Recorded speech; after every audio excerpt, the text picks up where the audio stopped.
This program is intended for mature audiences and may contain some material that is not suitable for everyone, including violence, coarse language, and unfiltered opinions. We do not endorse the views of those we report on.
I almost brought it down too early again, but I remembered at the last God second. damn it.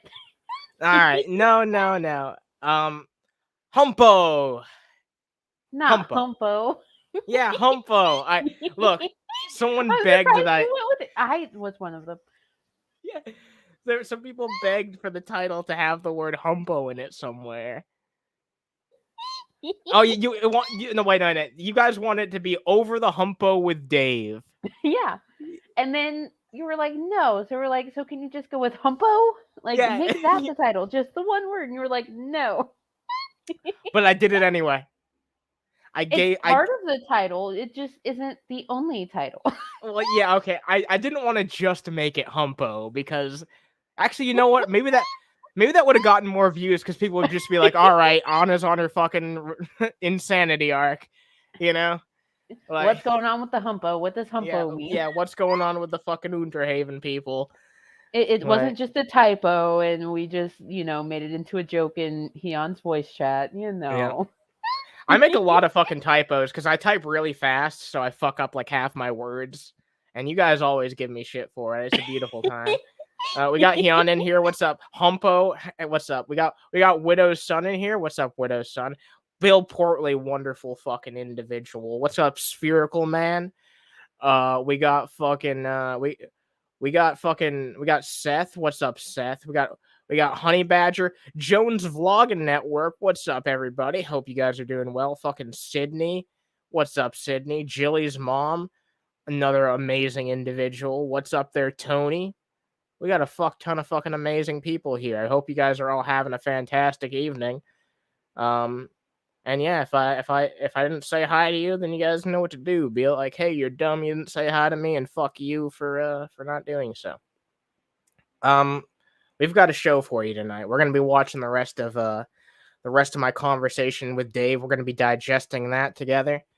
And I have a bit of an announcement because I might be getting a nice little bit of income here soon. So if all things go according to plan, next month you guys might be able to expect a new intro or the return of an old intro brought back new, because I'm thinking about bringing back the Underhaven intro not too long from now with a new coat of paint. So Ooh. yeah, that old fucking that song was made specifically for the show.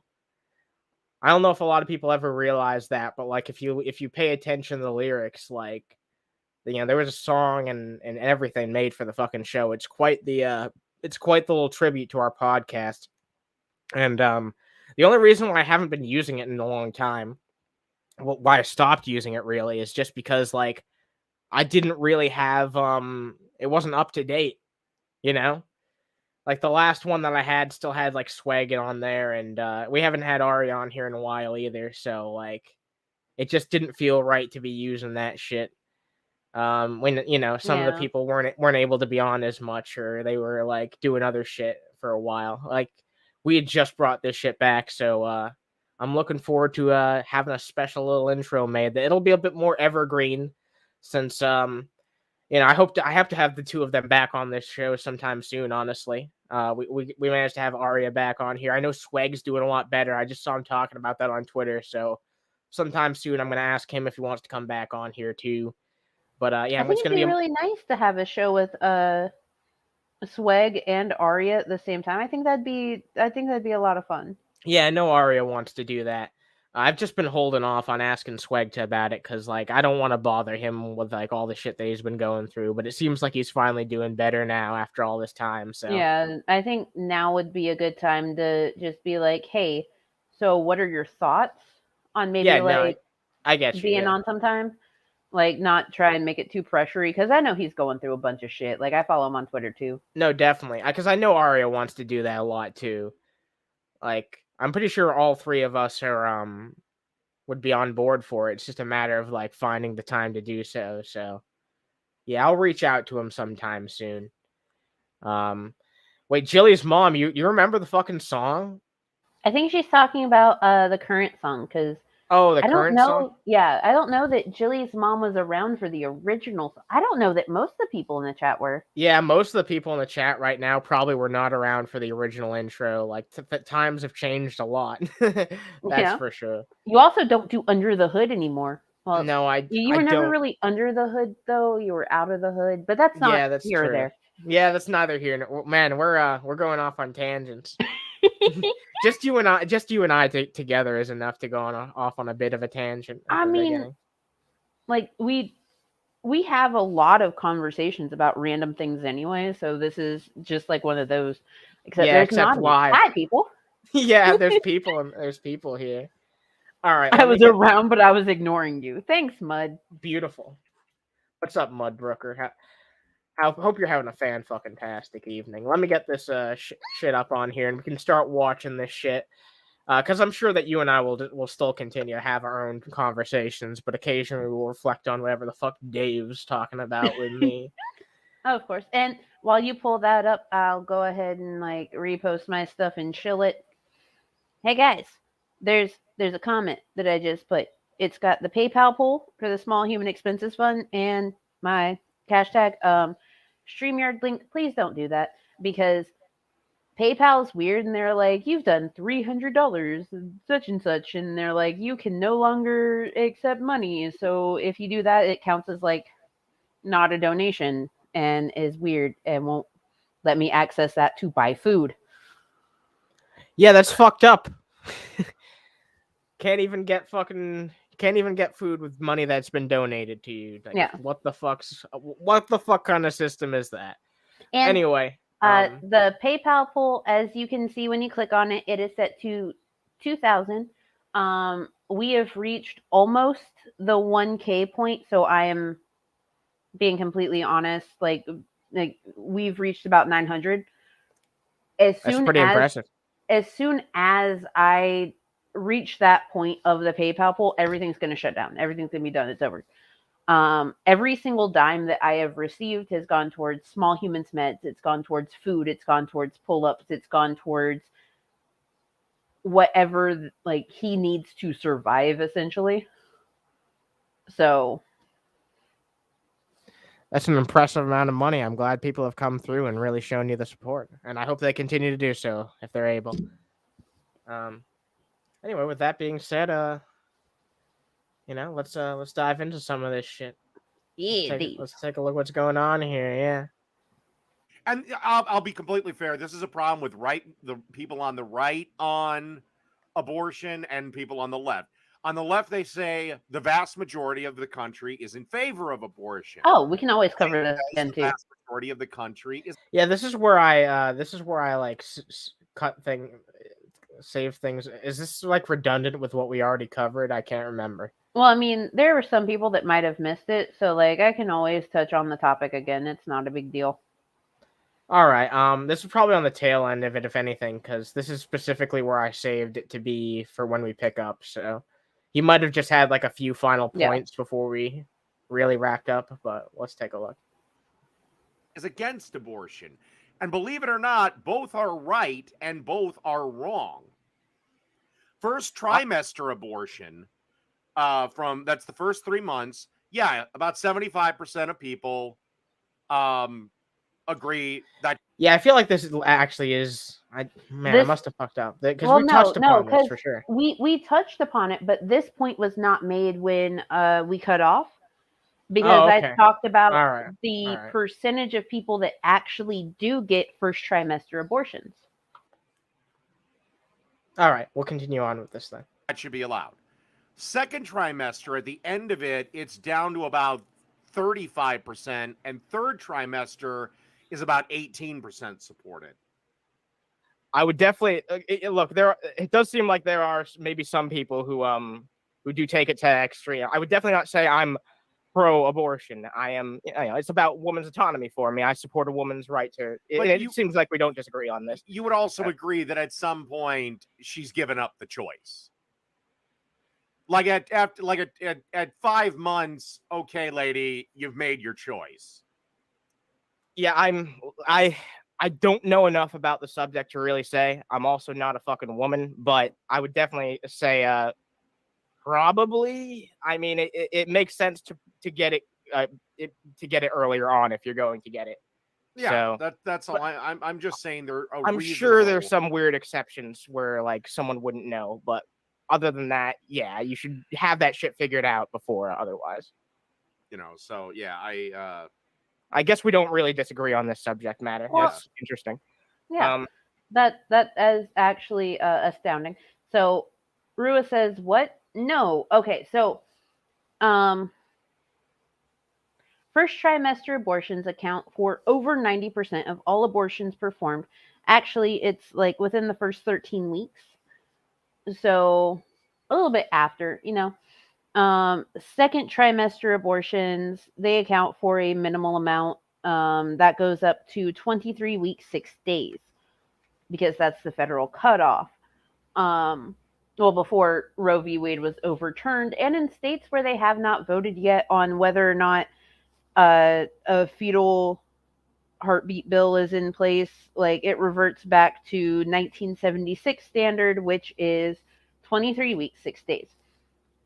After that point, it becomes a matter of if the mother's life is in danger or the fetus is no longer viable, which becomes a risk to the mother, obviously, because sepsis, all this other stuff can happen.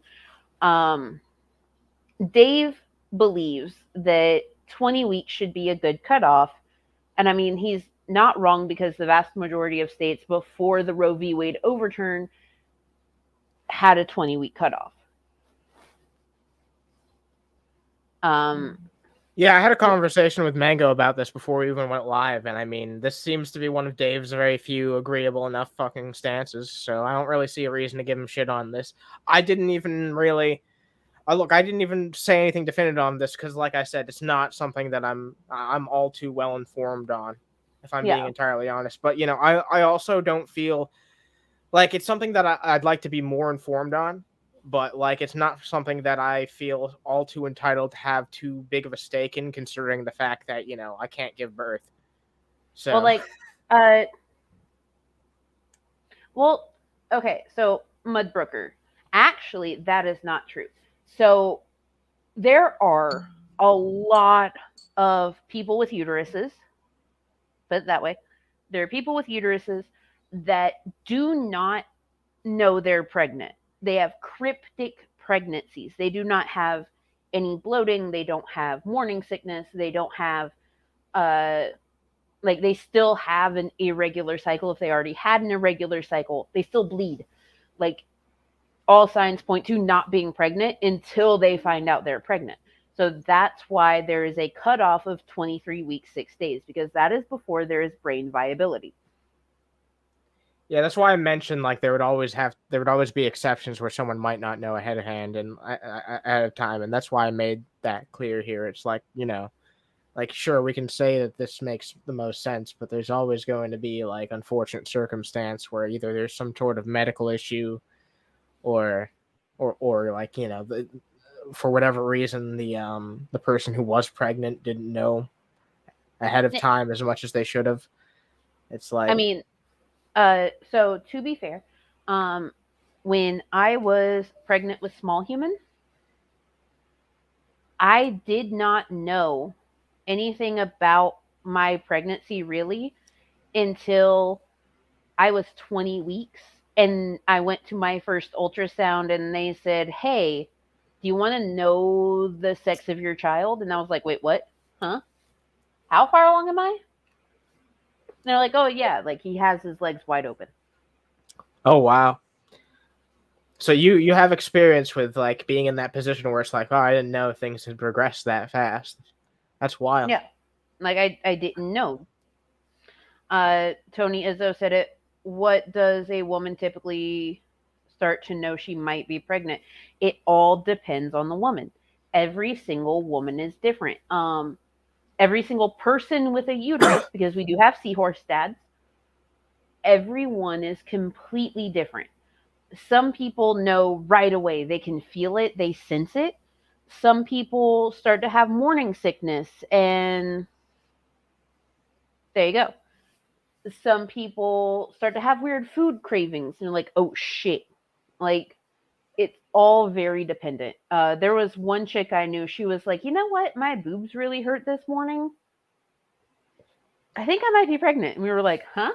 And she went and took a test. Lo and behold, all It must because be her boobs very hurt. confusing. It must be very confusing, like not knowing that there's just like no one thing for every given person. You know, like you said, Yes. everyone's different, so it's like that must be a a constant fucking thing for someone to think about. In some cases, I can only imagine what that'd be like. Yes. Actually, everyone that I know that I'm close with that has a uterus that has gone through periods and stuff, if their period is late or just like, even if they have irregular periods, if they haven't had one for too long, they're like, oh shit, am I pregnant? But they haven't even like held hands in forever. It's one That of those sucks. things where it's like, oh fuck, am I? Wait, I can't be. You Shit. know, between that and like having to fight for reproductive rights, it seems like a big pain in the fucking ass to be, you It know, is. someone It's who's got a uterus. Yeah. it's a fucking huge pain in the ass. It's one of the worst things ever. Yeah. Damn. Well, all right. Well, you know, that's the thing. Like, because like Dave can acknowledge this much, but he'd never be able to acknowledge that conversation that we just had. He'd be like, no, that's not the case. It's way harder. It's way harder to live my lived experience. Whereas, like, I'm, you know, I'm reaching out to you, and I'm just like, I don't know. I'd like your opinion on this subject matter. You know. It's Yeah. like Dave is not capable of doing that type of reaching out. You're gonna have to like reach out to him and change his mind on a subject matter. He's not gonna be Oh. like listen to you with a willing ear. You know what I mean? Most Veins of the of time, anyway. Melody said, What's I up, have Veins? nausea and irregular periods all the time with a birth control implant. Yes.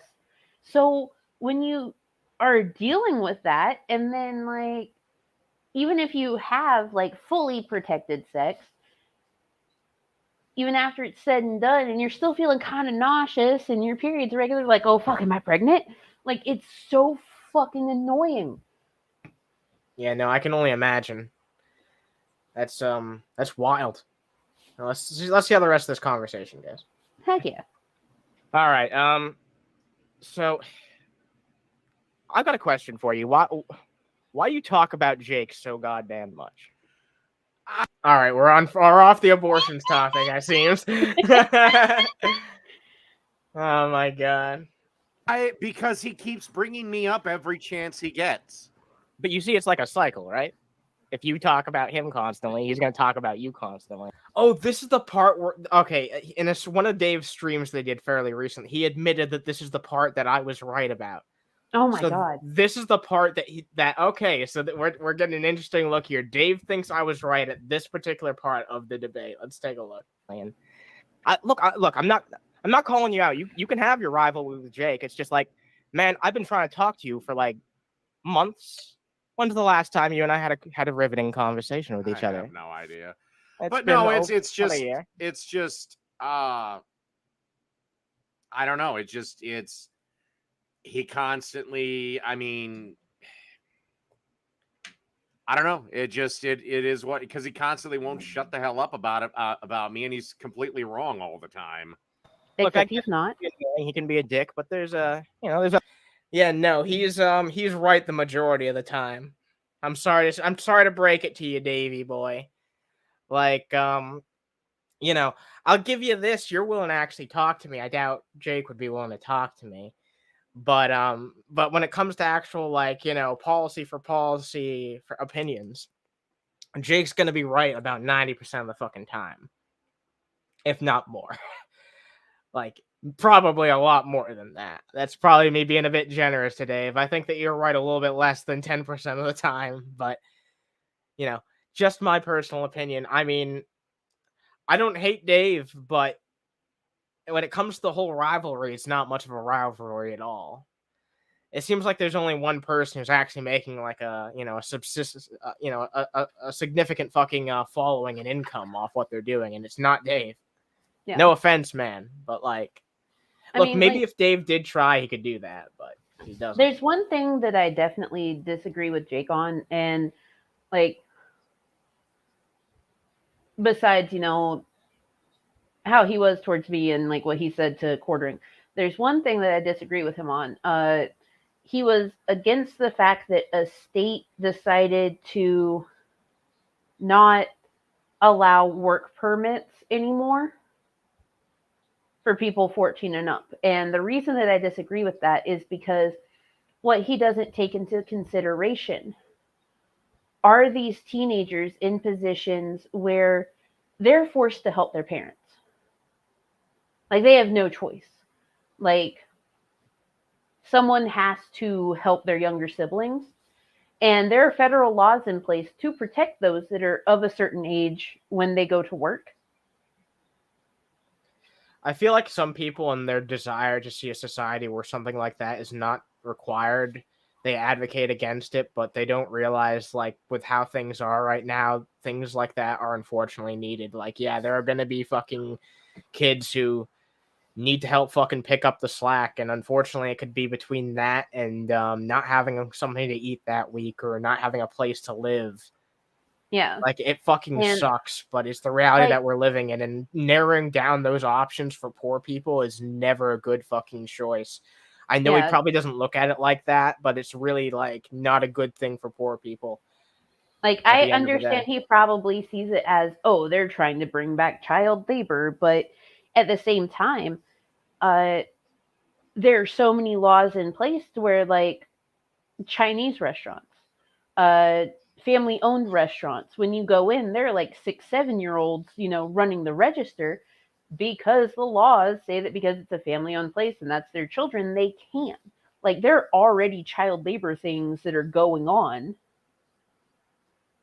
It's if just we get this. to the point like where we're more comfortable as a society and we don't have to worry about that, like, fucking children needing to help pick up the fucking slack, then maybe we can have that conversation. But until then, it's like, why even bother? It's going to hurt more people than it's going to help any situation, honestly. Yeah, like there's federal laws in place that say that if you're 14, 15 years old, you can only work like 2-3 hours a day on school days, and you can work like 4 or 5 hours on the weekend, like per day. And that's understandable. You also can't work past like 8 p.m. Like when it gets dark, Yeah, you can't work. And that's fine. I can see these that. are understandable conditions. I agree with that. And but so like him being mad that they took away work permits, which you would have to go like through a school to get. Well, what if that child's been dropped out of school?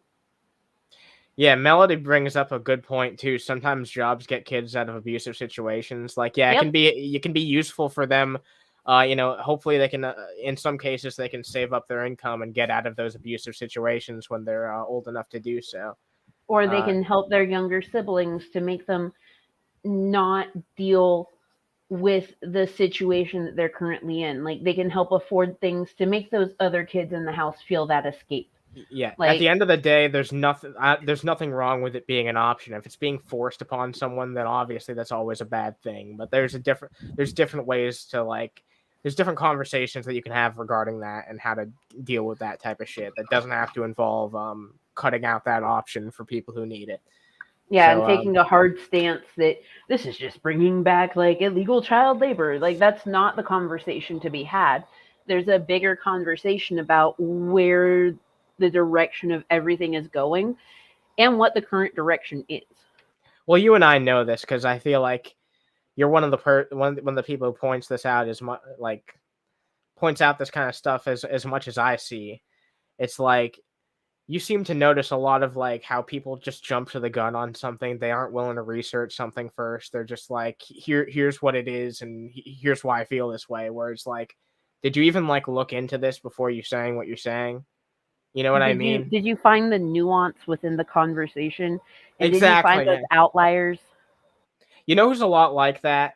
And like to the extent where he kind of pisses me off sometimes, but I really like that he's like that because he's like he really does question like the narrative a lot of the time, and sometimes to an extent that it pisses me off. But I really like that he's that type of person because he's made me question myself a lot in a good way.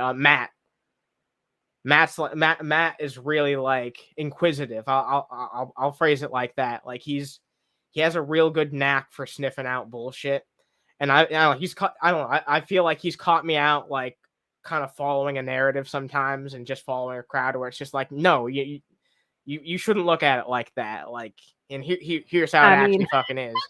To be fair, I did call out Matt for not clarifying himself in a nuanced conversation before.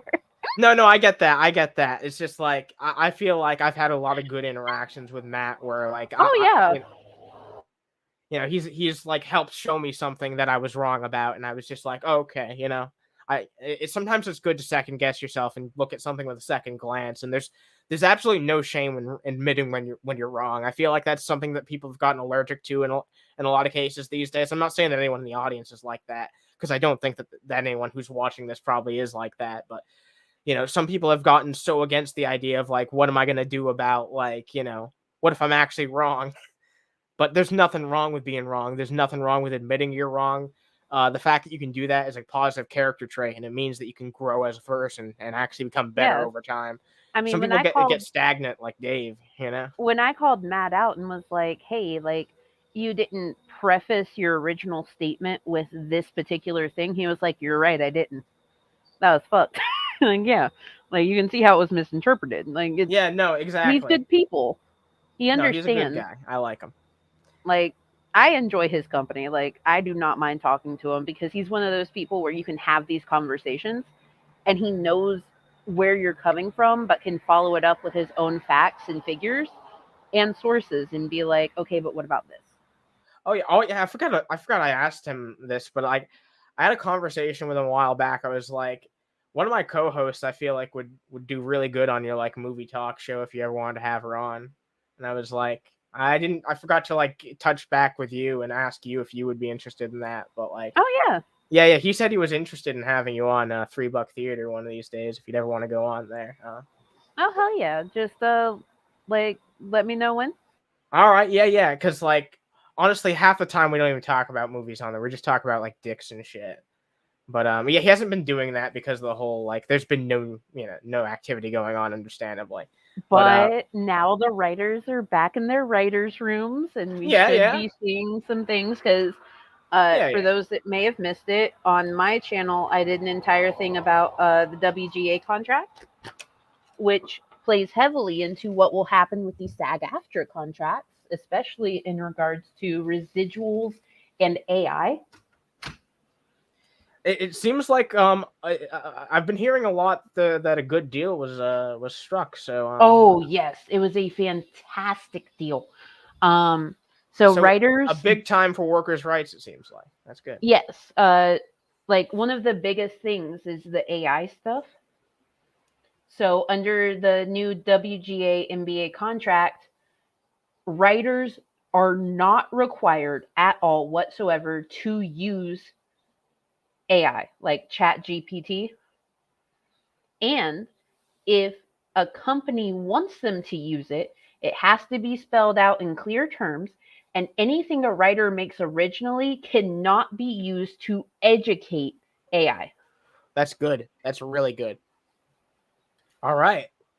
I'm glad to hear that. I'm sure there's a lot more to it, but just hearing that, those are some really good things to hear out of those wins. I hope the next deal is good too. I feel like it's a good sign if this one worked out well. I feel like because so many people in the WGA are also part of SAG-AFTRA. Yeah. And they'll return to writing, but they will not touch acting. I feel like this contract that all of their lawyers have already agreed to, they allowed them to start working as of midnight today. Like, it's one of those things where all of this AI stuff, all of the residuals will have a massive impact on the SAG-AFTRA deals. And if companies cannot agree to it, if they cannot replicate what's going on with the WGA stuff, then they're fucked. Yeah. No, I hope I'm gonna stay positive right now because it seems like things are going in a positive direction. So I hope things work out. Until I'm given a reason to think otherwise, I'm just gonna continue to support the movement and hope that it keeps going as well as it's been going. Hell yeah. All right, let's continue on with this conversation. Other people that I'd like to see you engage with. You're going to be talking to Iron Gullet on Wednesday. That'll be interesting to see. He is a Jake fan. Yeah. No, he's actually Jake's fan. So there's no straw man with that one. But so whatever. But I like seeing you talk to Phoenix. I like seeing you. I don't want to see you talk to Jake and just Sarah constantly. It's really gotten grating, and I've noticed people in the audience are kind of tired of seeing it almost every goddamn stream. I'm not telling you what to do, man. Just try and branch out a little bit more and do what you're doing right here. Have conversations with other people. No, I'm about done with Jake because I'm just kind of like, you're changing your life story just to fit your narrative, just so you can't just admit I'm right. What a weird fucking thing to say. I don't even know what that was supposed to be in reference to. That was out of nowhere, right? Like, am I wrong? You're changing your life story? Do you know Jake's life story? Are you personally close to him? You know him like that?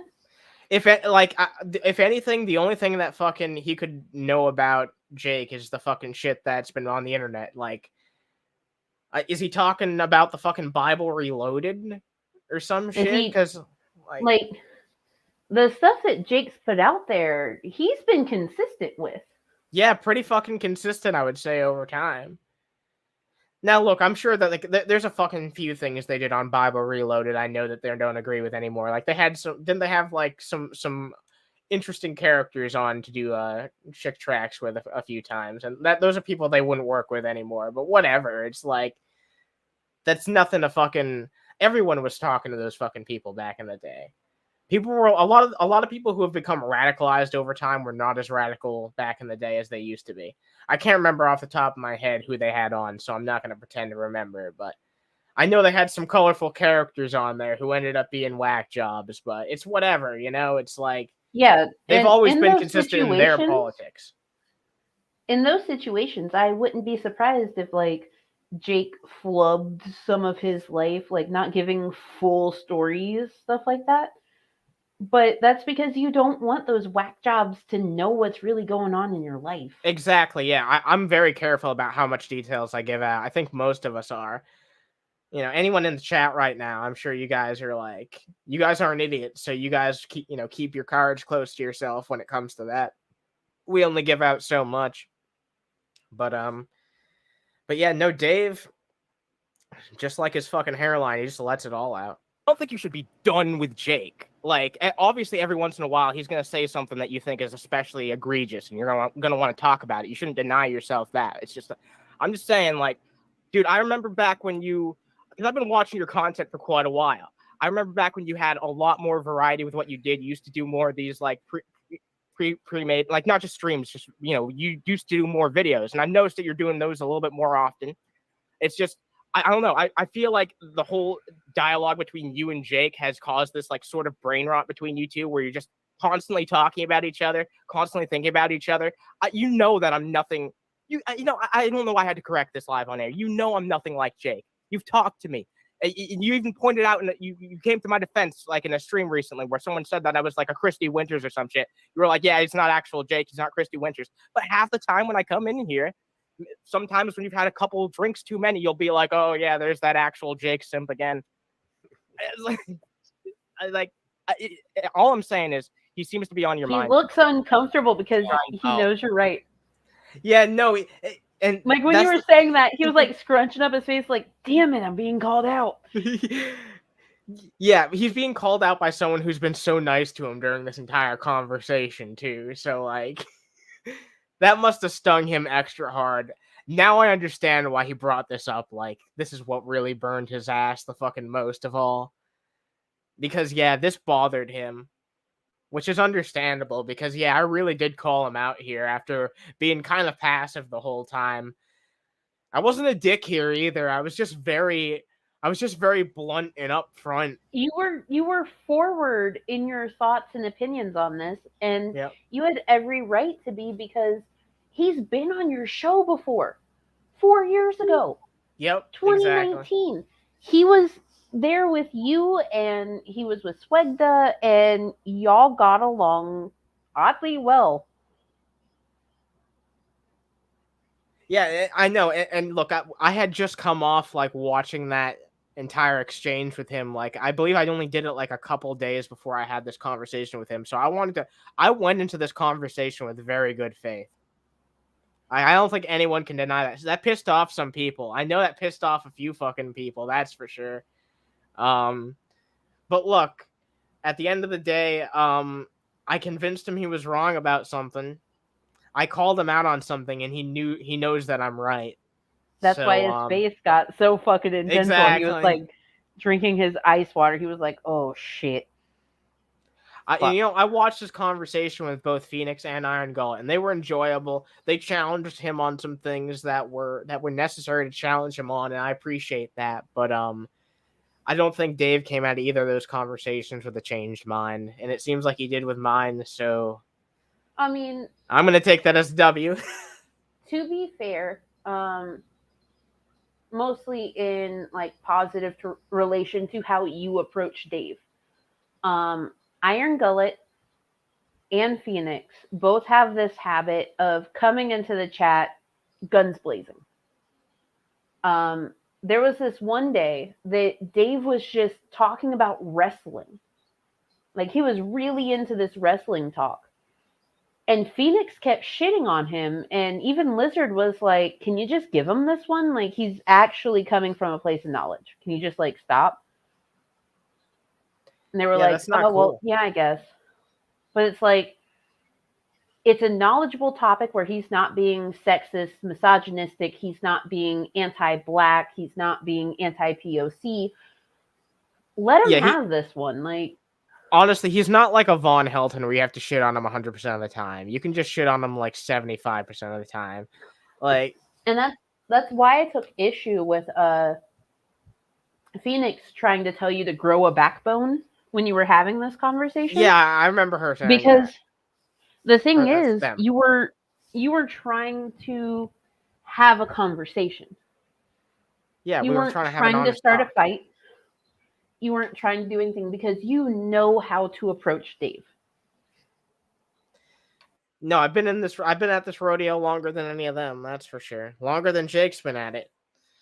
That's the point I was trying to make it to him during this conversation. It's like I'm more willing to go at a good faith conversation with him than almost anybody, maybe more than anybody at all, because I know him well. You know, my I guess you can call it a rivalry with this guy kind of started as a result of I found it so interesting when he had his first 2 debates with Swegta. And I want to incorporate that into Underhaven, and it's been something that's stuck ever since. I've been able to. He hasn't had a conversation with Sweg in a long time. I doubt Sweg will ever bother talking to him again. But I'm happy to continue, picking up the torch and continuing Underhaven's beef with Lord of Patriarchy. It'll probably be a never-ending thing until either I smoke too much weed or Dave drinks too much beer. I wonder which will happen first. I guess we'll find out. To be fair, Dave did say he wanted to have a conversation with the rainbow-haired lady. Oh, yeah. And I used to be the rainbow-haired lady. I'm going to pressure him on that. He said he wanted to drink and talk about our problems. And I told him I'm down. You know what? We can do that. We will go beer for beer. Next time I have a conversation with him, I'm going to talk to him about that. I'm going to be very clear and speak with purpose. Hello, Phoenix. I don't know if you're about to like type something additional because there's like that thing that I should know the name of at the end of your sentence. You know, it's man. You know, that's it's those 2 periods. You know, I should know what this is. I do not debate people like Dave. I've always been honest and clear about that. That's true. That's fair. I will give you that. However, comma space, I think the things that I said were valid criticisms because I think you're an overall like amazing person. I think the fact that you can have that level of patience with Dave, much in the way that I have a level of patience with like G-Man and Negs when I talk to them, is amazing, you know? Yeah, no, I feel that. But telling Underhaven to grow a backbone, not so much. You know what I mean? Yeah, no, I just like there's no animosity at all. I feel like it's just a difference of like tactics, and it's like whatever. I understand like you're going into a conversation with Dave, trying to have a fucking fun time, and amuse yourself, and that's fucking valid, and that's fine. I went into this conversation with Dave like trying to change his mind on some fucking shit. That no matter how fucking small, because like this is an important fucking time for America. Regardless, like all these past few elections have been really important for America, but like with how things are fucking going, like on a world scale, with shit in the fucking climate and all that shit, it's important that we get our fucking shit together early, especially with technology, infrastructure, all that shit. We need to build this fucking country up. We need to fucking pull our shit together and actually work on this country so that we don't fall behind as a fucking society. Yeah. And I that's why I want to have honest dialogues with people who I know that I can have at least some level of fucking conversation with, because I know that there's enough shared with me and Dave that we can have a conversation on some things, and that I can change his mind on some things. And there's some shit that I'll never change Dave's mind on. That's why I didn't have I those mean- conversations with him for the most part. You and Dave have joked around on your own show. Yes. We've You- had a decent like, fucking time together in the past. Dave has changed so much in the last 4 years, and people don't realize just how much he has actually changed in the last 4 years. But it's obvious between this conversation between you and him and when he was on Underhaven 4 years ago. Yeah, no, and look, he's fallen far away from where he was, but I do think that he's capable of being a better person. And you know what, Phoenix? I don't blame you because like what I see what you're basically saying here. It's like Yeah. he's basically in your eyes he's like a lost cause, and that's fine. You don't have to fucking bother with him. But all I'm asking is like, don't disparage me for wanting to reach out to him and try to make him even a slightly fucking better person, because not only does it amuse people to see him have conversations with me, but also I do feel like there's enough there for it to be productive. And I've actually seen Dave be a better fucking person. Like, you might have never been around to see what Dave used to be like, but I do think that with a little bit of fucking help, maybe he could become, a bit better of a person, because I've seen him be a decent fucking dude before. And in a lot of ways, he's regressed. In some ways, he's gotten a little bit better. Like, just like Mango brought up earlier, she's managed to convince him about, the fucking abortion thing, it seems like. So, like, look, all I'm saying is you're entitled to your opinion. Just don't shit on me for taking a different tactic with my conversation with Dave. I know you said I don't, Phoenix, but we did see where you told Underhaven to grow a backbone. Like, yeah, look. If you'd never said that, then that's the only thing. That's the only thing I have any issue with at all. Like, because I saw that during my conversation. Because I took a look at the chat, and almost nobody on fucking Dave's side was actually saying rude shit to me. The only people who were saying anything rude to me was you and one other particular individual who it's absolutely no issue because we had a positive interaction afterwards, so it's I'm not going to bring that up on air because it was resolved, so it's no issue. But yeah, that was my only point of contention, because I know how Anna is. I know how Anna approaches people like Dave. I've seen it so many times before, and it's one of those things where it's not about having a backbone. It's about making them talk and try to defend their points and understand where they're right or wrong. You know what I mean? Yep. No, I agree with that. Okay. I accept the apology. And look, I get it's like people like that can be a tough spot for a lot of people. I'm lucky enough to have really good family members who have always been really accepting and supportive and pretty open-minded people. So I don't really have to have to deal with that type of shit. You know what I mean? Trust me, Phoenix. If Anna ever says something in the wrong, I'm gonna be the first person in their DMs to be like, "Bitch, what's your issue?" Yeah, no, definitely. And look, I mean, I've always had a pretty open dialogue with this channel. If it's like anyone who's on panel at the time, if you think I'm wrong, then fucking call me out. Or if you're in the chat and you think I'm wrong and you have something legitimate to say, I'll bring it up and I'll talk about it. And thank you very much for the apology. I'm glad that we talked about that. I'm glad you were here while we were present to discuss that. Yeah. And because we just like Mango said, I think you're pretty fucking great. So I'm glad that's been every resolved. interaction that I have seen between Phoenix and Dave, I'm laughing my ass off because it's always pretty fucking good. Dude, I don't fucking care about your opinion because I know you're wrong. And what does he do? Prove he's wrong every fucking time. Yeah, no, he makes a fool of himself every time. And you know what? Whenever Phoenix is around, that's when you get to see the most bigoted side of Dave. It's really fucking sad to see. It's like Dave just goes like full fucking hatred. It's like really weird. He has no regard for fucking racist. Yeah, racist. He has no fucking regard for like Phoenix's identity either. It's like sad. It's really fucking sad. But he wants to talk to the rainbow-haired lady, bro. I'm gonna like Thanks, pair Tony. him a Apparently, new I'm one. pretty based. Yeah. I'm gonna bring that up next time I talk to him because we'll get to that point at some point. But me and Dave strike a bit of a deal at the end. He agrees to do something for me, so I'll probably get to talk to him soon. Yeah. For a bit. All right. All right. Yeah. Look, I'm not trying to tell you what to do with your goddamn life. You know, I prefer when you talk about some other people too. You know, I like seeing you talk about Kyle, even though I agree with Kyle overwhelmingly on most things. No, look, I like Kyle. What's wrong with Kyle?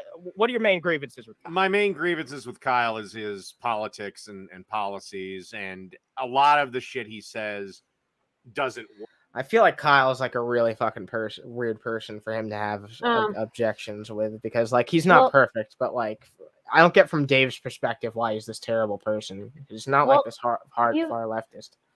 You've got to remember that Dave's siblings are not conservative minded. Oh, okay. And he has no connection with them. He only sees them for, Halloween chili, as he trauma dumped on me. Oh yeah, I remember that. Yeah. It all comes back to that somehow for some reason. Yeah. Yeah, like he said a lot during that review where I brought up like, oh well, maybe he goes to his mom's house and like his siblings bring over the kids, so like I get it because then they can go trick or treating in the neighborhood. And he trauma dumped on me so hard and was like, I want to talk to the rainbow haired lady. We can drink and do this, and I was like, sure.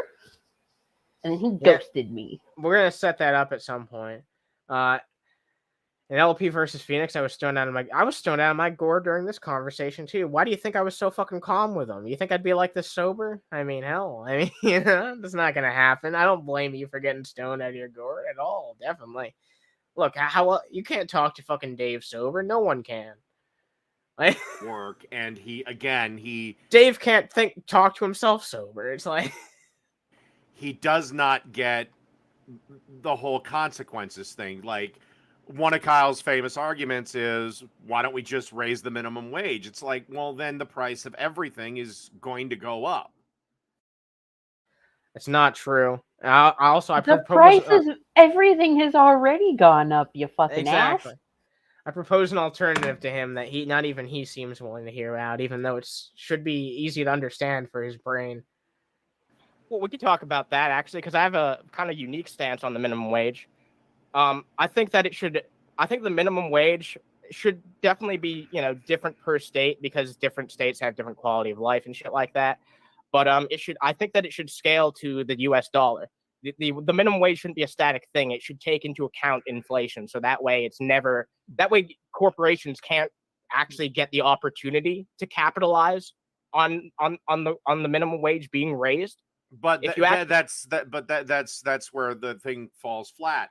If you tie it to the US dollar and inflation, what will happen is inflation will grow, the dollar will get weaker, so the minimum wage will have to go up, which will cause the cost of everything. What the fuck is his argument here is like paper fucking thin, because the only argument that he has to make is like the numbers would get bigger over time, which like, yeah, I guess that would be the case, but like it seems to be fine in fucking like places like Asian countries. You could just make fucking bigger bills. Like that's a very like long-term issue that would rise up. Like inflation wouldn't occur that fucking fast. You know what I mean? It's like, I don't know. It's just like such a small brain fucking take. Like I've heard other fucking people talk about this before. It's not such a fucking radical idea to have like, a minimum wage that actually fucking works for what it's supposed to fucking do, that we don't have to have this conversation every 2 or 3 or 4 fucking election cycles about, all right, well, now we got to have another fucking debate and not have another fucking huge vote about what we're going to do about the minimum wage. Yeah. We can just have this viable solution to actually like take it into account, review it every fucking year properly. And you know what I mean? Like, This is why I'm a proponent of the UBI, the Universal Basic Income, because if you look at when Biden during COVID had changed up the child tax laws, so many more people were eligible for the child tax credit. So many people were able to get those payments that didn't have them before. And it actually brought over half of the children that were in childhood poverty out of it. And then it ended. And That brought is those absolutely children fucked up. right back into poverty. Yeah, you know what? It's funny because during the fucking pandemic, the government was actually starting to do a few fucking things they should have been doing for a long time, and then immediately after the pandemic ended, they stopped doing all that shit immediately. Hey, Kira, you never responded to me in Show's Nana server. Hey, what's up, Kira? I hope you're having a good evening today. Holy fucking shit. All right, let's continue on. Sorry, I go had a minor salty moment. No, it's okay. It's okay. Everyone's a bit sodiumified sometimes. I need to go grab a drink of water, but I'm going to let this play for a moment. So if he says anything too ridiculous, then I Oh, yeah, go apologize, ahead. But you're gonna have to think about it for a moment. Holy shit! Look. No, that was just me doing a bit of a voice. Oh, I was playing no, into it. Tony Izzo. Andrew Yang was actually on TikTok the other day, and he was like, I pay attention to things that other people don't. And in parentheses, it said, I pushed for a universal basic income and tried to give out free money. And guess what happened? Oh, No one boy. went for it. Yeah. Yeah, no, Yang's UBI plan was far from perfect, but I'm glad that he at least got the idea of UBI out there in a lot of people's minds. Swegta was a fucking huge fucking Andrew Yang supporter. There was so something that people don't know. The reason why Nova and Negs had actually had a falling out before she figured out like all the fuck shit he was up to was because there was a town in a state that was like, hey, we're going to use these private funds from an organization that's donating them to give UBI to single parents of color to experiment with how that will increase their viability, how that will improve their quality of life. And the whole thing was like these were people that were, denied for other support services like SSI,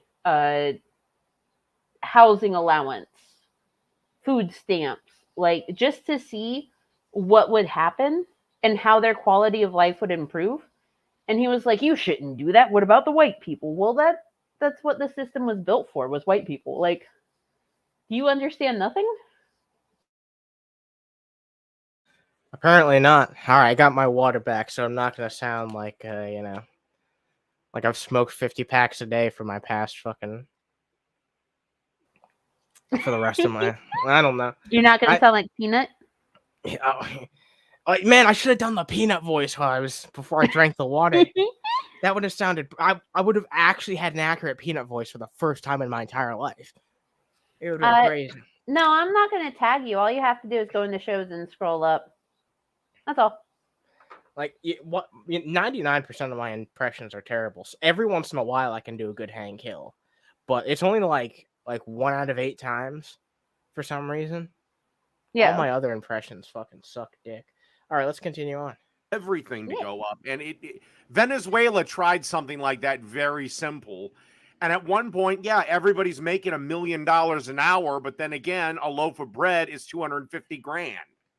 I do think that there's definitely a big concern of just simply numbers getting too big. Like, that's a big problem that I've noticed in a lot of like Asian countries is like there's like 500 yen is like the equivalent to like $5 or maybe even like $2. No, I think like 500 yen is actually closer to like $1. Believe it or not. Okay. Yeah. All right. Yeah. It's quite small in comparison. Yeah. I'm concerned about that, but I also don't really see another viable way of keeping it so that the minimum wage is constantly relevant, so that it's frequently livable for at least and that's another mistake. Minimum wage jobs have never been meant, nor should they be living wage jobs, because they're not meant for that. They are meant. You heard it out of Dave's voice. It shouldn't be a fucking living wage. Look, 500 yen is $3.35, roughly. Hello, Blaine. Meant for one of three people. Kids just looking to get their feet wet in the employment market, but they're still completely dependent on their parents. 2, old people that have already made their money and get all the government goodies, but are just looking for something to do. Or 3, adults with a real job and are just looking for extra cash. You are not supposed to, your part-time job at Burger King is not meant to be a sustainable, like a life-sustaining job, and no full-time job at all pays minimum wage. Well, I feel like Yes, they do. Especially if you work at a family-owned store in the South, you are going to get, guess what, $7.25 a fucking hour. that's abysmally low. Yeah. South Carolina state minimum is $7.25 an hour. If you were a server, you get $2.35 an hour. And if you do not receive enough tips within the pay period to match the federal minimum, $7.25, then they will pay out enough for you to get $7.25 an hour. Jesus. Most people who rely on the income of a minimum wage job are not working a minimum wage job voluntarily. Does that make sense? So there's still like this huge, still this huge gap of jobs that need to be filled, and people Yes. who need to fill them who aren't necessarily part of those groups that you mentioned earlier. But like you just said, I mean, is that not a good point? Because I feel like he's not considering all the people like that's their best fucking option. Is a minimum wage job. It's like, well, no. okay. In a lot of cases, like these jobs need to be filled, and like they can't just be filled by like teenagers or He's people. also, You know, he's also not considering the fact that there are some people that like come back from, say, prison, and the only people that will accept them and allow them to work with, like, you know, a fucking not a misdemeanor, the other one, felony. Some people that have felony charges, they can only find places that are paying the minimum of $7.25 an hour. that's a good point too. Yeah, for some people, it's literally the only thing that they can do. So it's even better point than I was thinking of. But yeah, I wasn't thinking about that. I should have raised that point to him as well. But no, I feel like the point I raised to him here is fairly compelling, because a lot of the points that I make to Dave is not necessarily the argument that I would make to someone on my side of the aisle, right?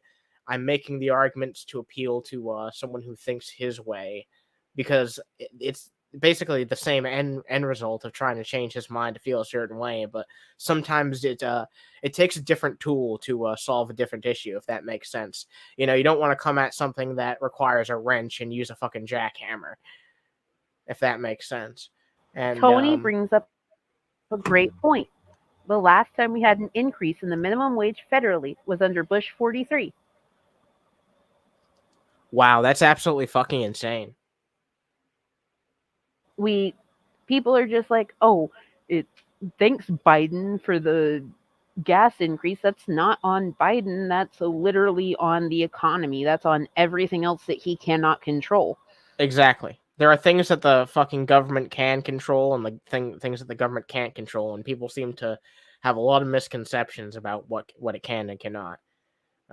Especially when it comes to the president in particular. But let's see. Was there not a lot of statistics and surveys that had data that had a correlation between? Yes. So there Oh, are okay. a lot of veterans that will come out of the service and they need some sort of job. And the only jobs that they can seem to find are ones that are minimum wage, because they don't match up exactly to what they did within the military, or they do not count their military experience as being job experience because the system. That's insane. That is insane. Like, You It can seems like have one of the some most dude that was, demanding like- things you can do. Like, You can have some dude that was like working in bio waste hazard for the fucking military getting paid that like specific wage for it, but when he comes out and he goes to find the same type of job, they're just like, minimum wage for you. Jesus. You all don't right. have a degree, minimum wage. That's crazy. There are large amounts of jobs that need to be filled. So why aren't they going to get a better job? And quite frankly, no job is paying the minimum wage. I just seen, swear on my hand to God, McDonald's You're starting fucking wrong. $18 an hour for McDonald's. Depends on where you are. That was probably for a manager, if anything. He wasn't paying attention. So in South Carolina, I have seen signs and stuff for McDonald's where they're like, we're starting night shift out at $10.25 an hour. That's $3 more than the federal minimum that other people pay.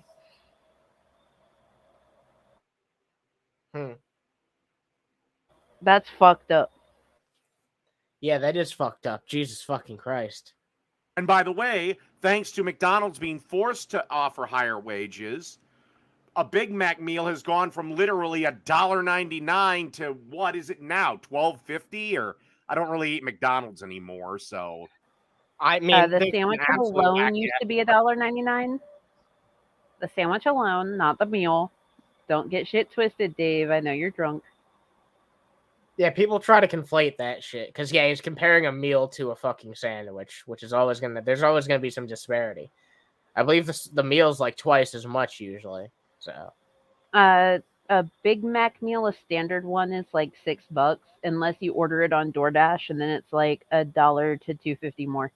well, yeah, no, everything on DoorDash is more money. It's ridiculous because in addition to all the fees It's a that they charge. convenience fee. Like, I that's know. pretty much what it is. It's just like with Ticketmaster and other people charging a convenience fee for floor seats or like general admission. It really like- chaps my ass though because that's money that could be going to like tip the driver instead, but instead, it's fucked because that's literally not there. The for any other reason. delivery fee. The delivery fee doesn't even go to the driver. Exactly, yeah. You know what the worst part is? Because a lot of people think the delivery fee does go to the driver, and it makes sense why a lot of people make that assumption, but no, it doesn't, and that's fucked up. That a lot of people are misled into that. Because think about how many people that fucks over. That's I know why Matt's a so fucking many delivery driver, so like that's he could why give his so many opinion. DoorDashers and stuff, if they see there's not a tip added, they won't accept the delivery because it's like, I'm not getting anything out of this. Exactly, yeah. And then people wonder why their fucking food's not arrived. It's like, well, wait a minute, there was the delivery fee. It's like, I mean, like I said, I can only blame the people so much because they don't make it obvious, but like, Jesus fucking Christ, what a fucking terrible system. DoorDash used to be fucking good before the fucking pandemic. Then they added all these fucking crazy ass fucking fees. I remember it just used to be like a very small like delivery fee, and then like you could add your tip, and like it seemed like back in the day like the prices were just what they were in the fucking stores, but now they're all fucking higher on there, and the fucking delivery fee is higher, and it's just Kira, it's really entirely based on where you're at and like how far away the place is. And then they'll like increase fees or increase like food price. It's fucking ridiculous. It's insane. Yeah, the way a food delivery service should work is that there should be like a little bit of income for the middleman, and there should be the base price you pay for the food at the fucking restaurant, and then the rest should just be the tip for the fucking driver.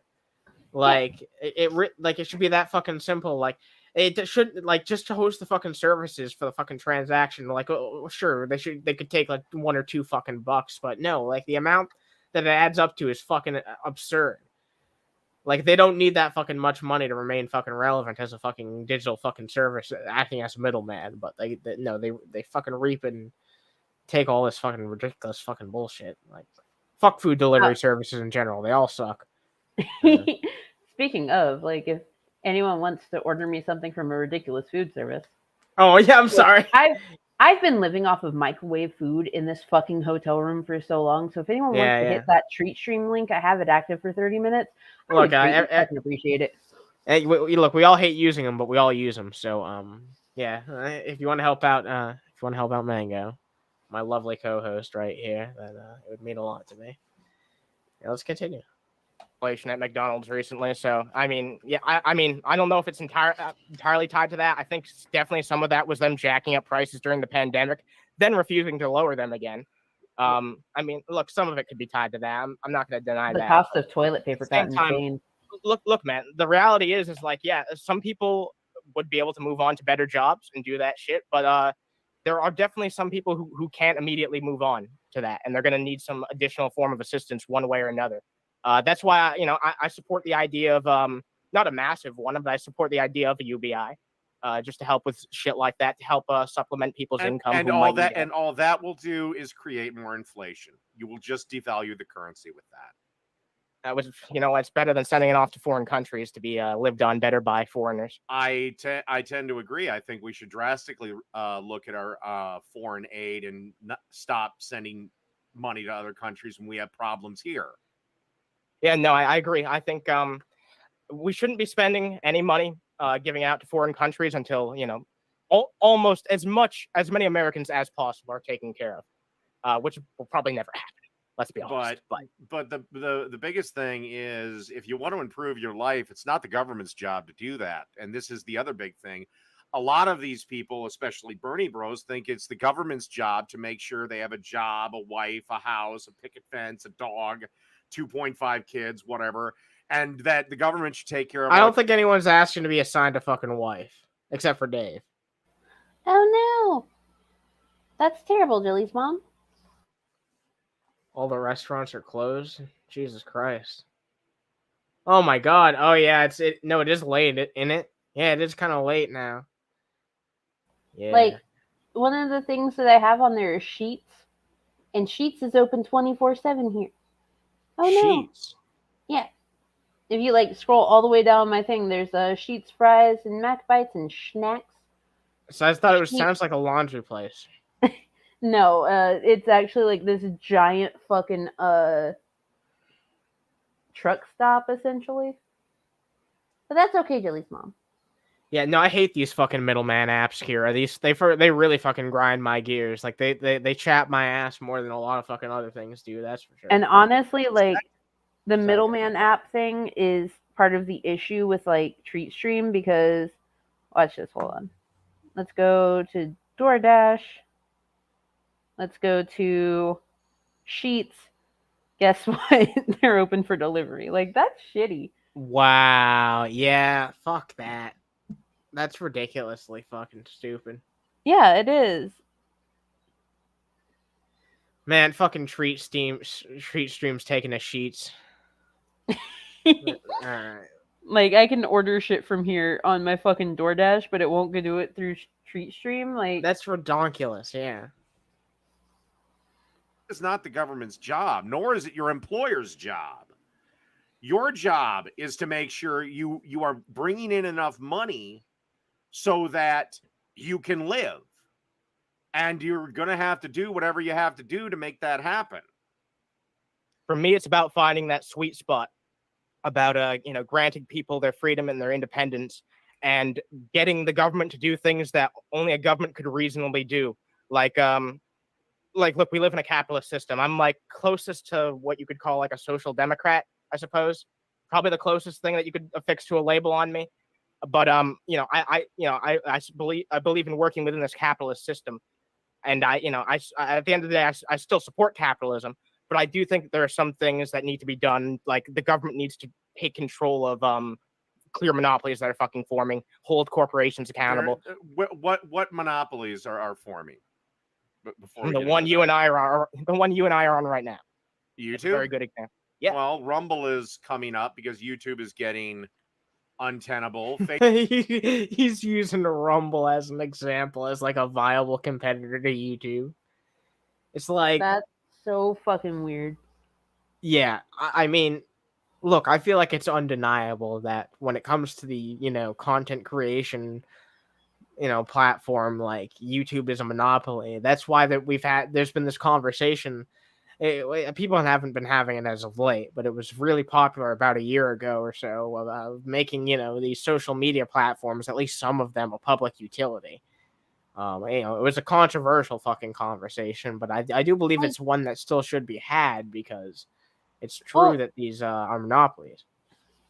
So the thing about like Rumble that some people seem to forget is that at first Rumble was a privately funded company. And then Rumble became like publicized. Like someone else was like, oh, hey, I'll put money into this, make it a public platform. We can do advertising. We can do all this stuff. And that's why Rumble is what it is today. People don't know that. Yeah, honestly, I had no idea that was the origins of the website. But you know what? A lot of websites have had origins that you wouldn't expect, like fucking Facebook. A lot of people don't know it was a fucking dating website.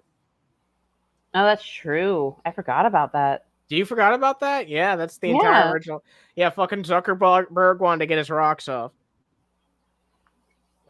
What's up, Blazer? Of course he did. Hey, Blazer. Yeah. What's up, Blazer? Facebook still has a presence, although Facebook is, for lack of a better term, dying right now. Facebook's been quote unquote dying for the past decade. Like, look, I know they don't capitalize on their user base. They never really have, but like, they're still around. They're still kicking. Like, I still check Facebook every day. I don't know about you guys, but I still check it. Like, I don't spend a lot of time on it. I spend more time on YouTube and Twitter and Discord, but I still check Facebook every day, every once in a while. No, there's no viable competitor, and those two that you have listed, Facebook didn't even. Okay, but Twitch is different. Twitch kind of has its own monopoly on the live streaming space. YouTube's monopoly is mostly on like video making. Okay, but this is the other thing, and look, I have somewhat brought this up in the past. Okay, Rumble, I believe, is a viable competitor to YouTube, but let's be honest. It's basically 1992 WCW to 1992 WWF. Okay, that's a fair comparison. That analogy makes, one. Yeah, that's a very interesting comparison here. Well, why is Dave only smart when he talks about wrestling? Okay, like that's why I brought up that point about like Dave and his wrestling talk. Just leave him be with that. I know, because let him knows cook. what he's talking about. Yeah. Like, dude is so passionate about wrestling, and it's the one time that he's not a misogynistic piece of shit. Like, let him have it. Yeah, you hit the nail on the head with that one. Jesus Christ. One's here. Or actually, I'll give you a better example. It'd be TNA to WWE. There you go. That's a good comparison. Yeah, but you already had a great comparison. I don't know. I felt the need to correct himself again. Well, because I mean, oddly enough, the TNA comparison is actually better, just in terms of where the TNA was at the time versus the WWE. But I mean, I know about wrestling, so. Damn, yeah. I guess I should just let Dave cook. Yeah, like. I used to watch wrestling all the time. He's a 5-head wrestler guy, I guess. I got to see. I saw Hart die live. Like, I know about wrestling. All right, yeah, you know a thing or two, huh? We had it on VHS. It's the one that my grandpa would never let us watch again. It was a whole thing. Damn, busted up. Because everybody's just going to go to YouTube unless you get the government to, for lack of a better term, artificially internet block people, which they cannot do in this country. That's not what I'm suggesting. I'm just saying, like, YouTube has had like a stranglehold on the idea of like video making for the longest goddamn time. And every time that there's been like a viable competitor to something like YouTube or Twitch, like it's quickly fucking fallen off and failed, or it was too niche to ever support itself. I remember watching shit on That Guy with the Glasses. Yeah, that never really turned into a fucking hub for video making, did it? Well, to be fair, that was just horribly mismanaged. Yeah, but it was like it was one of the biggest examples during that time period of people trying to branch off and do their own thing, and it failed horribly. Like, maybe if YouTube had not been allowed to get quite as big as it was, then it wouldn't have fucking dominated that sphere, and we would have some viable competitors to YouTube. Well, Maybe not in the exact same way, but still video making content websites. You know. Well, I mean, again, we could have another discussion on that guy with the glasses. That's a whole discussion in and of itself. It's a whole rabbit hole. I didn't mean to bring that up other than an example. But again, I think Rumble is getting to be viable. But does Dave want to have an entire discussion with me at some point about that guy with the glasses? I didn't even realize that he like offered to do that. I don't know if I want to have an entire chat with Dave about that guy with the glasses, but honestly, it would be an interesting conversation. Also, I just locked myself out of my fucking hotel room. No like way. I'm sliding the key and then like nothing's lighting up. Oh no. My phone's in there. My kid's in there. All right, this is really not good. Okay, yeah, you could go to the front desk person, right? This front desk person, I imagine. Yeah, there is. There's a front desk. There it goes. Haha. Okay. All right. I'll just use the other one. Yeah, all right. Man, I'm so glad you didn't have to go to the front deskman. Like, oh man, the front deskman. Like, no one wants to go to the front deskman. Like, no, I don't mind the front desk people here, but let me try this key before it, because it was pretty worn down. Oh, okay. Yeah, because when people turn in their keys, they just like, re-swipe them, reuse them, stuff like that. Some people use them to wipe their ass, I imagine, shit. So like, yeah, there's wear and tear. Yeah. But that made me stop for a second. I'm like, oh fuck, I can't get it. Yeah, I'm sorry. Like, my heart stopped for a second. Like, damn it, like, what's gonna happen here? My whole ass kid was inside that room. I know. Yeah, then that's a big scare. Jesus Christ. I mean, anyway, back to this bastard, I guess. I don't know. I think it's the name recognition, but you got to remember, YouTube's never turned a profit because it costs so much money to run. And this is the other thing. There was part of the reason why it costs so much is kind of because they're pretty fucking stupid about how they do their video storage. Like they've all like there's so much content on YouTube, and like they've never established like clear parameters for like, what stays and what goes. Like eventually they're gonna have to make cuts, and it's sad, but like because they've never like thought about it, like when they actually do make those cuts to like shit, it's gonna be like a lot of shit's gonna get lost. And if they had just been smart about it a decade ago and came up with like a game plan of like, okay, like you can mark a video to actually be archived and it'll go here or like whatever, like, they could have come up with some type of solution. But so like one of the things with YouTube's policies is they had a change recently where uploading stuff from banned creators counts as them ban-evading even if it's not their channel. So like archive channels, they're on the chopping block. Like my White Boy Rumble rants where I archived negs, it's on the chopping block.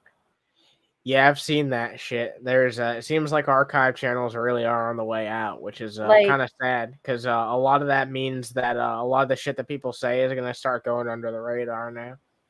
Like there's so many other places to be able to archive, but at the same time, it's like, what the fuck? Also, Jilly's mom, what you sent, I used to order Small Human, one of the things on the sheets list. All right, hell yeah. Which was the fry platter, and he is so stoked. Thank you. Thank you very much for helping out my lovely co-host here. Competitor with a lot of money back in it. And remember Mixer? It was a thing for about 5 minutes. Yeah, that's the point I'm trying to make. That's like a point in my argument. Like, yeah, it was a thing for 5 fucking minutes. Like, it wasn't a viable competitor to fucking Twitch. That's like, the point. Mixer is still a thing though. Like, he doesn't understand that Mixer was not meant to be like a video platform. It's supposed to be a podcasting platform.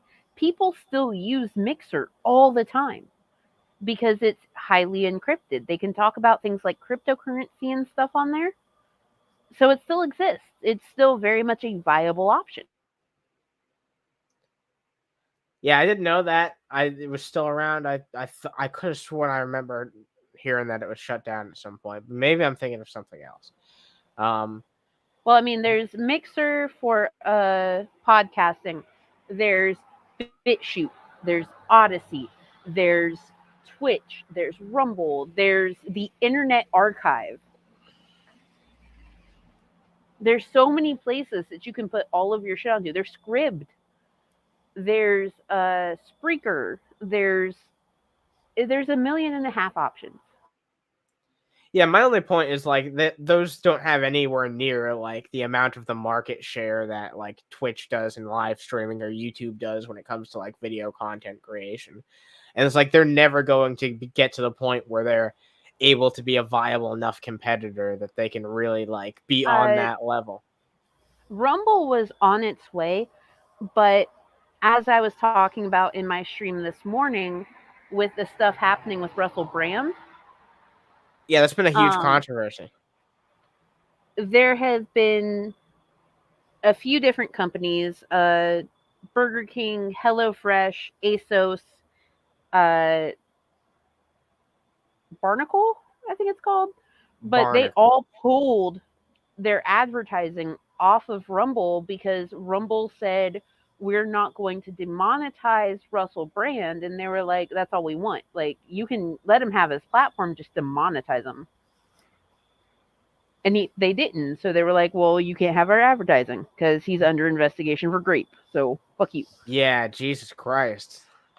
All right, yeah, that's one way to shoot your fucking progress as a website in the fucking foot. Like, goddamn. All right, well, I wonder how Dave would feel about the situation. I don't want to hear his opinion on it, honestly.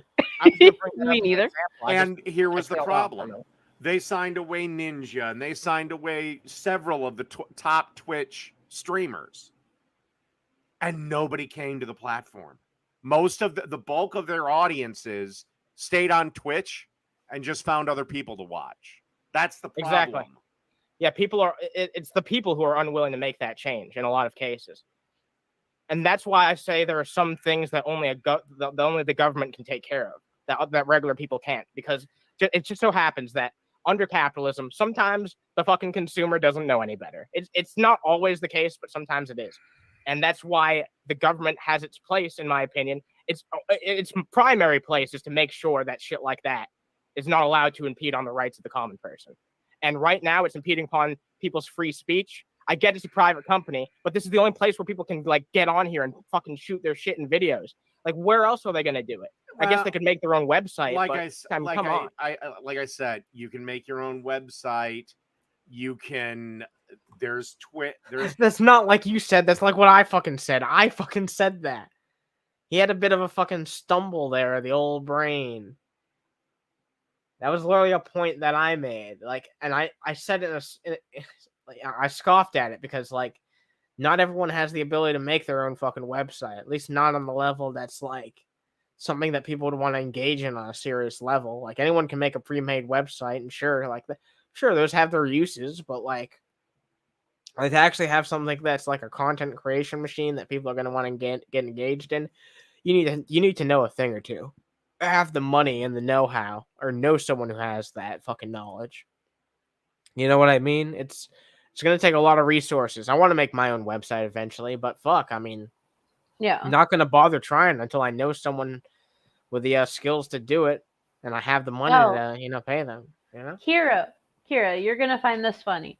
The Onion put out an article that actually made me laugh. Because, like, it's kind of true. Like, I would believe it's a real article. And it said, most of the country surprised that Russell Brand is not a registered sex offender. Like, yeah. No, yeah, he's always given off creepy vibes. So, Not really surprised. I hate to say that about anybody, but like, I guess I don't really care now that it's like come out to light what type of person he is. So it's like, yeah, no, he never gave me those good vibes to begin with. It's like he's always seemed like a creepy asshole. Sometimes you just get those vibes from somebody, you know? There's Twitter, there's Twitch, there's Rumble. There are Also, we've got some lovely people watching right now. If you guys can drop a like, it would mean a whole lot. And if you can help out this lovely lady right here, she has some links that she's linked in the chat. And yeah, it'd mean a lot to me if you can help her out.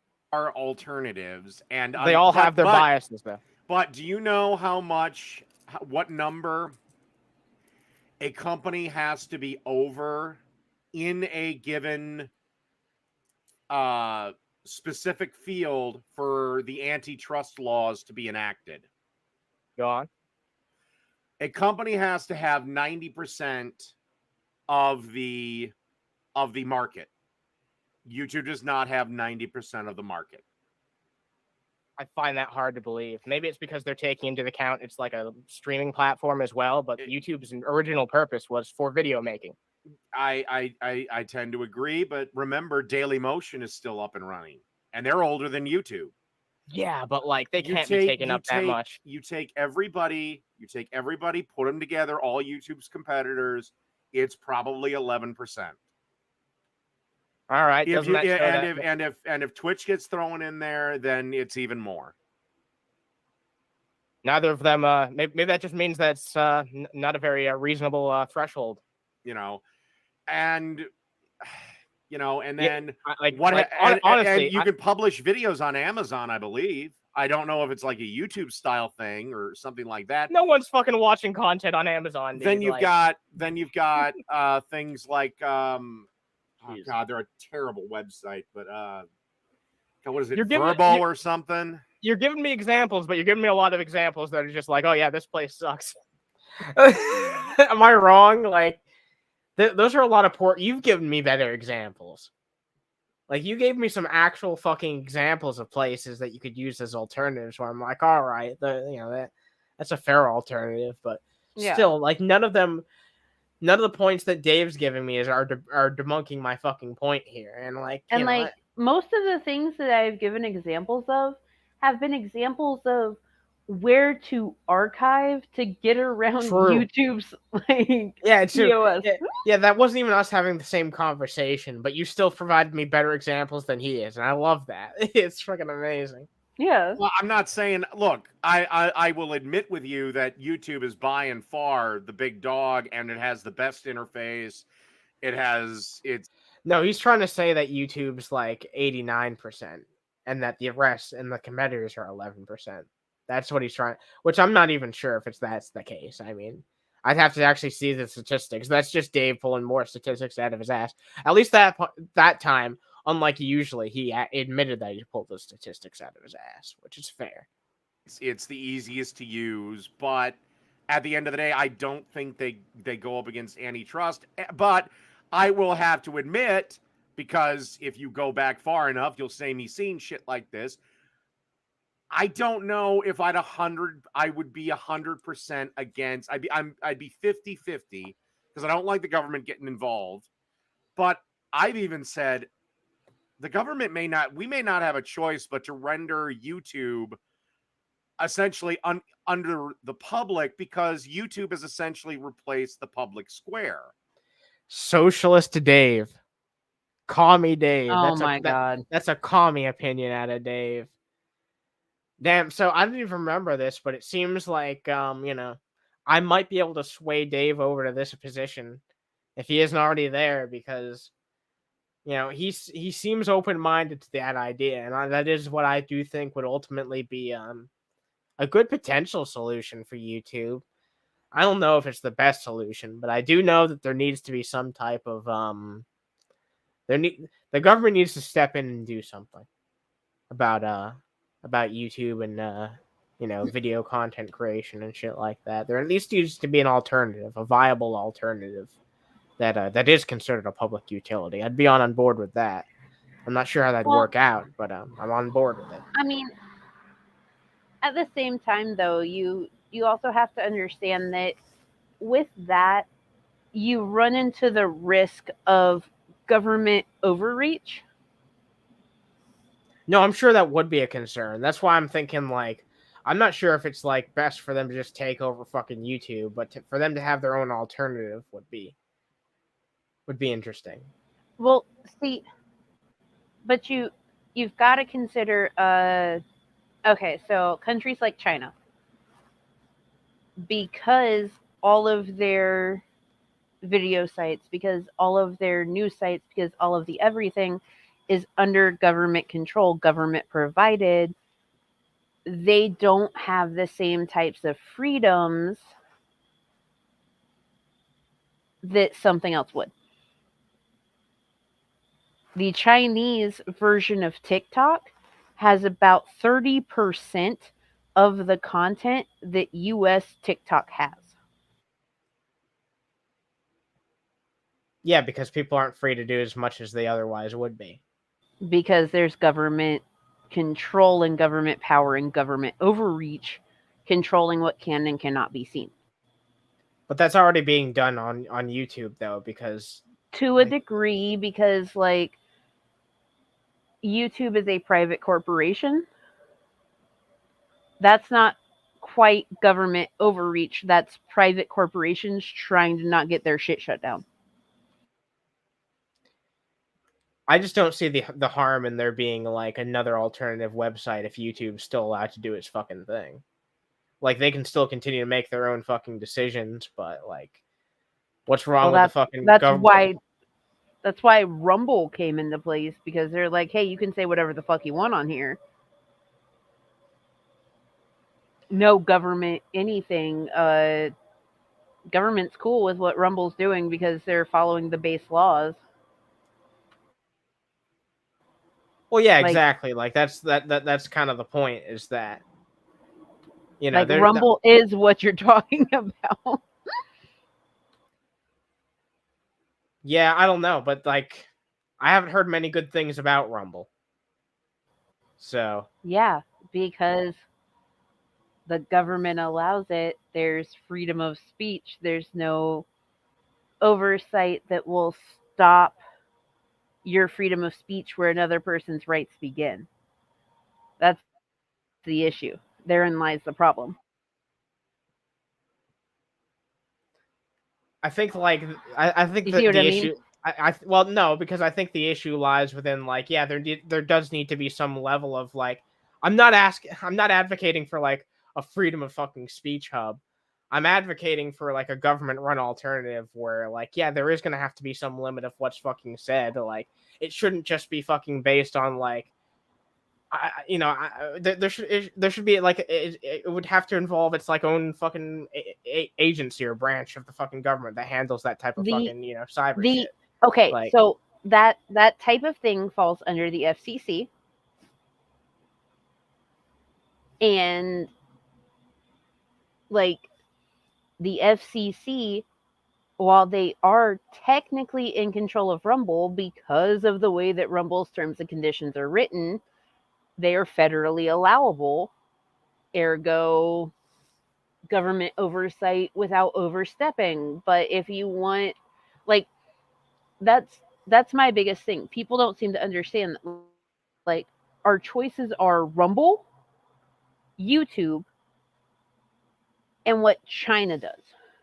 Like, that's literally the steps. You either have government oversight with not really having control, government oversight with corporate control, or full government oversight with no private company control. Well, yeah, like, those are our steps. I'm not willing to compromise, like, on I'm never willing to compromise on, like, you know, full control of most fucking things. I understand, like, some things need regulation, but yeah, no, I don't like how fucking China gives barely any fucking freedoms to their fucking citizens on almost any fucking respect. So, yeah, no, most of the time... and that's where the issue it is. Like, we have Rumble, we have the middle ground YouTube, and then we have, like, Chinese control. You see what I mean? What a great set of fucking options. Yeah, it's fantastic, isn't it? Yeah, no, really, it surely is. What an amazing time for the internet. Oh man. What a time to And be like it or alive. not, you can't Oh restrict yeah, certainly. the speech that's in public square. Would you agree with that? Yes, no, I would agree with that. Like, look, I would love to see YouTube actually opened up to, having more fucking opinions that don't just get taken down instantly. Like, look, there's some shit that I understand, like actual fucking hate speech and like calling for people to be like, violent shit to happen to people. Like, See, some shit that shouldn't happen. but that's the thing. That's where the public square is going to come back to bite you. If it's a private company, it can kick off hate speech. If it goes to public square, hate speech is allowed. Now you can't make violent threats to Dave has this misconception. Like, I'm pretty sure I correct him on this. Like, I don't understand how he thinks that that's okay. Like, that's illegal. Like, am I Yeah. wrong? Like, I don't understand like why he thinks that that is like some sort of like exception of something that's okay to do. It's against the law. Like, I'm pretty sure it's federally illegal. Correct me if I'm wrong, Dave. But Dave will never correct you because Dave's always wrong. yeah, he's often wrong. He's wrong quite often, isn't he? towards anyone or a group That, of yeah, people. exactly. Yeah, But no, I get that. if you want to sit there and talk about how the Jewish population is controlling the friggin' world, you can do that. You can read from Mein Kampf if you wanted. No, I do believe it's largely on society to hold that shit fucking accountable. Yeah, just and call that shit out and like really, because like otherwise then the government starts to think that they have the right to tell you what to say and what you can't say, and then you have shit like in the United Kingdom where it's like someone can do something so inconspicuous or something that's edgy and look, maybe it's not something I would have done, but like they still get in trouble for it, like the Count Dankula shit. Yeah, like that shit. I wouldn't have had my fucking pug Heil Hitler, but at the same time, it was just a dog. really edgy joke. Yeah, it was a really edgy joke. Like that's all it was, and that's what I'm afraid of, that tone deafness, and that's what we see on some of these platforms, especially on like Twitter and shit. That tone deaf moderation of shit, where it's like, you aren't really willing to look at this and be like, well, this person's clearly. I understand like sometimes there's like dog whistling, sometimes people are trying to say shit, without saying shit, but at the same time, like. Yeah, we gotta have a standard that's fair for everybody. Then there's but there's another huge problem. As of right now, because YouTube is a private company, it can adjust its websites for other countries, let's say speech laws, because we're the only country, the United States of America is the only country that has freedom of speech enshrined. So as a private company, it can fix YouTube to meet, let's say, European standards, for example. If it goes public in America, then by rule, it would be under the American speech codes. And American speech codes, again, outside of libel, slander, making threats, something like that, everything else is A-okay. It is not. Exactly. And that's a pretty fucking tone deaf fucking way to look at it. But that's not what I'm trying to challenge him on here, so I don't even fucking bother. I move on to the next fucking point I was trying to make. Because like, but like, yeah, he has a complete misconception, especially on the hate speech shit. Like, I really should have called that out at the time. He has a complete misconception on how these things work, because most companies like YouTube, they start in the US. So they start based on US law. They start all of their TOS based on US law. And then as they expand to other countries, they adjust the TOS to fit those countries' laws, those countries' copyright stuff, everything. So that's why, certain things like in the US, you can see it, but in other places, you can't. Because they have to adjust based on the other country's laws. Yeah, no, you're right. I've heard that shit before. I don't understand how he doesn't understand like how that type of shit is fucking incorporated into the website, like because he has a very American centered point of view. I feel like that might be the reason. Yeah, he doesn't take the time to try and understand what's happening in other places, which is part of the reason why I get really fussy with people over like stuff for my job. Fair, yeah. Because I'm like, you don't understand how this fucking works.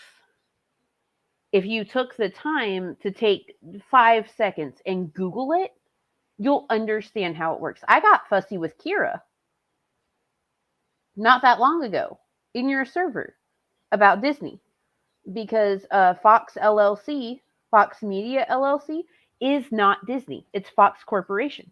That's the stuff that Disney didn't buy out. And I kind of came off as a dick, but at the same time, I've explained this so many times, like I'm kind of bitchy about it. No, I get you. Look, a lot of people don't know like the intricacies of corporate structure. That's all it boils down to. You know, unfortunately, you'll probably have to remind a lot of other people about that for the first time, or you know, teach them about it for the first time, I suppose. But you know, hey, you know what? All you can do is shed your knowledge on other people. At least you teach some people something new. You know. Yeah. You know what though? There's a lot of capitulation that happens, not just to European speech laws because of websites like this not honoring that, you know, that idea of freedom of speech. But there's a lot of fucking censorship of our media in general, especially when it comes to like films because of Chinese sensibilities. Yes, I went on a rant about that. About can we stop making movies for China?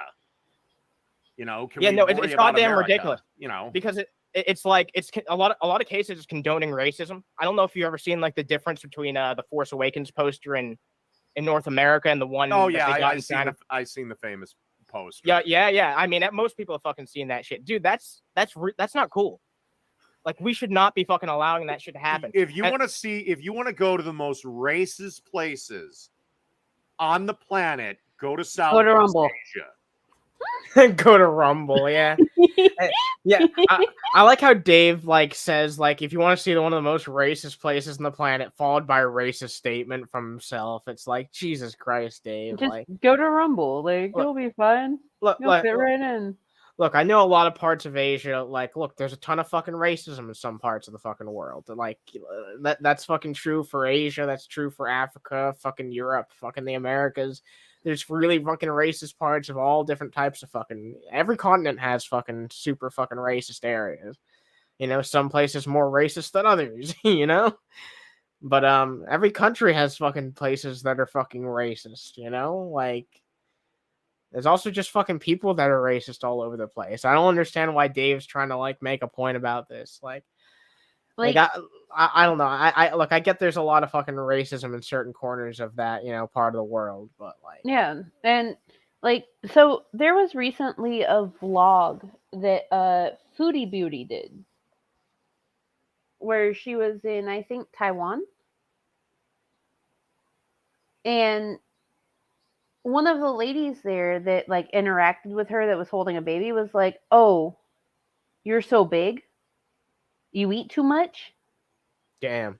And it's like, well, you can't really call that a bias against Foodie because where they're from, like everyone is just they eat in such a way that they're trim. Yeah, I feel you. And to be fair, Foodie is bigger than the vast majority of all of us. Yeah, the vast majority of human beings, period. Yeah. So people are just like, oh, they're just being racist against you because you're white. No, that has nothing to do with difference. It. Yeah. That's and true. I think Dave is conflating cultural difference with racism.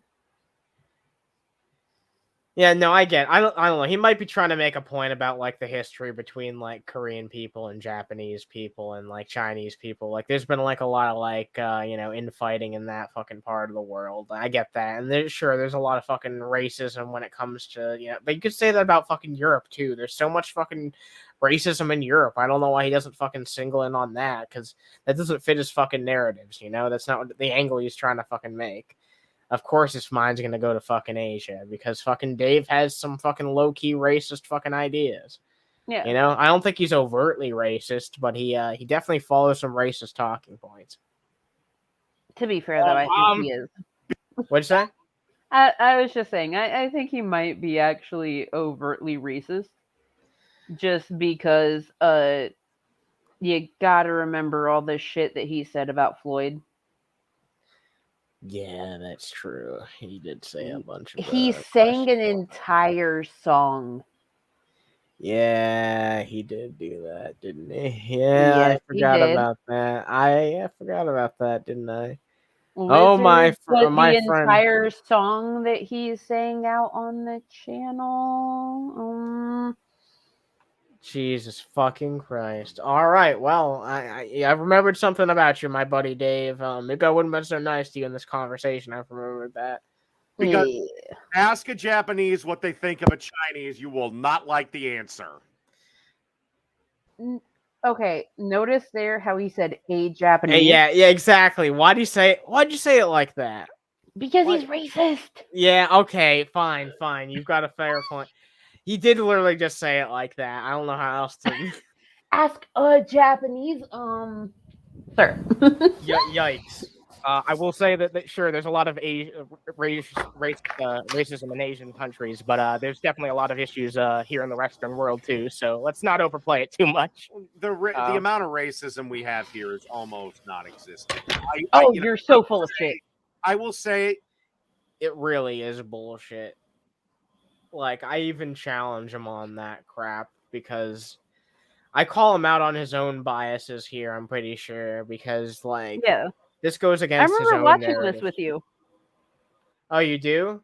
Oh, yeah, we did watch this together. I remember that. Yeah.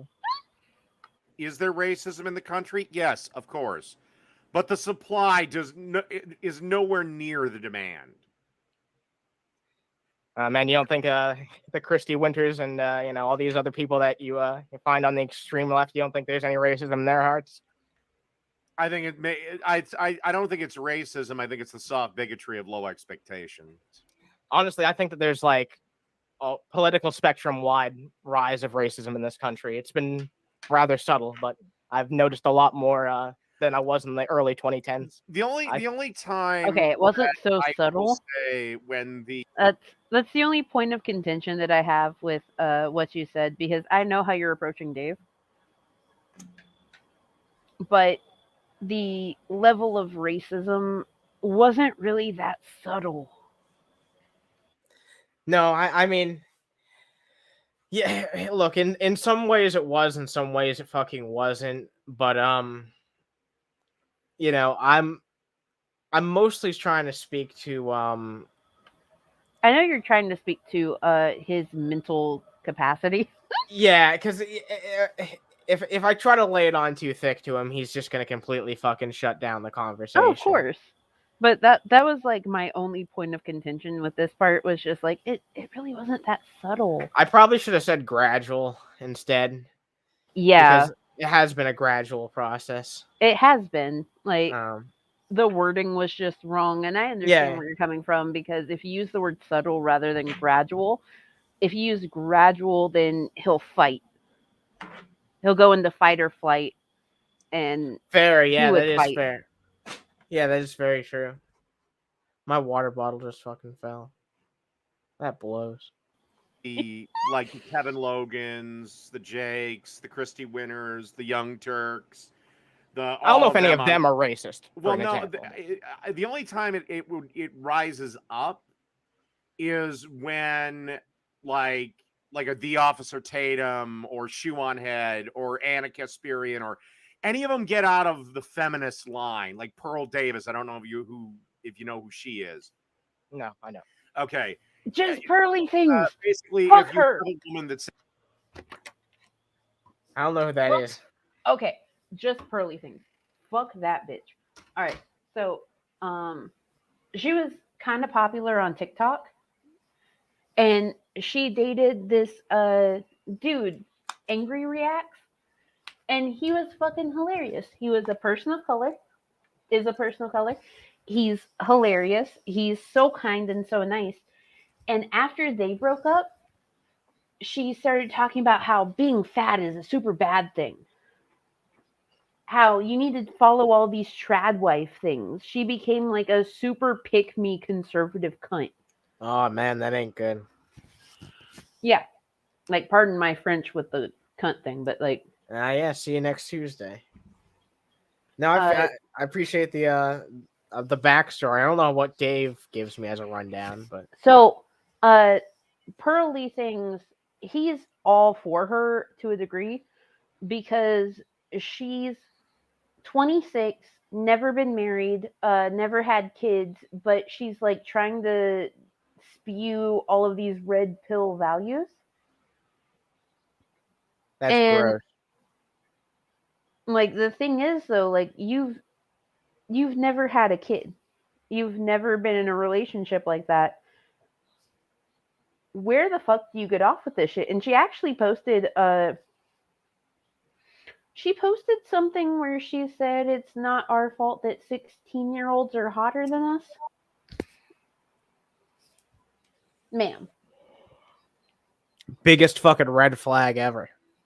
Ma'am. That's Yeah, I don't even need to completely hear out of anything. fucking pocket. Yeah, I don't need to hear anything more about this person after hearing that. Like, Yeah. all right then, Jesus. Says she's not a feminist, then oh my God, it's perfectly acceptable to call that woman a cunt.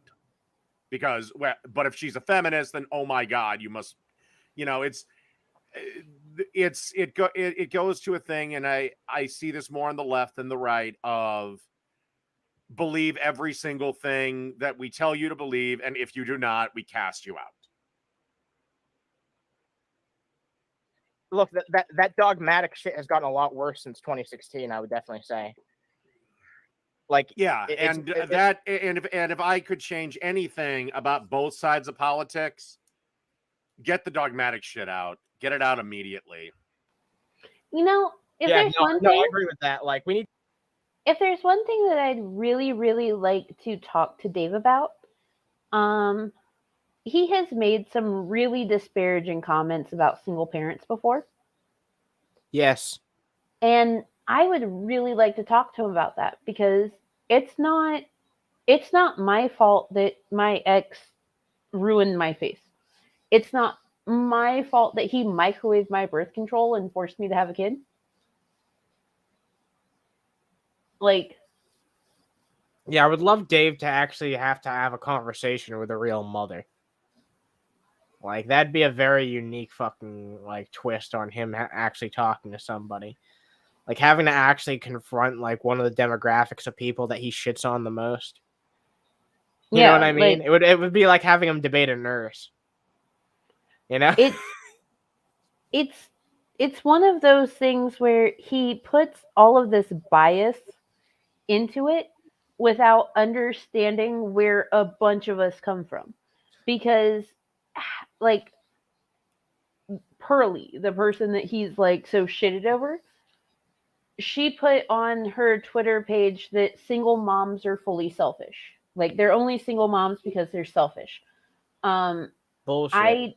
I personally don't think that it was selfish of me to leave and be able to stay alive. Just a thought. And I think it's completely unfair of Dave to assume that because I'm a single mom, that means that whoever I date, I'm taking advantage of. That whatever I do, it's not in the best interest of my child. Yeah, he's always talking shit on fucking, like, stepfathers and shit, but, like, he's saying how important it is for, like, kids to have a father figure in their life. So it's like, pick a fucking lane, dude. Like, do you care about, like, a kid getting a fucking father figure or not? Because, look, when I was fucking young, when I was, like, a teenager still, like, my fucking father passed away. So, what about fucking people like me? Like, that shit Yeah. fucking happens. Like, What did I It's not fucking deserve a his fault. fucking did I not deserve a fucking father figure after that point? Just because my father passed away during that No. integral part of my And life. then, okay, to counter that, like, my mom was married to my dad. My dad had multiple other children while still married to my mom. My mom put up with so much shit from him, and she finally got a divorce after he had 3 extramarital kids.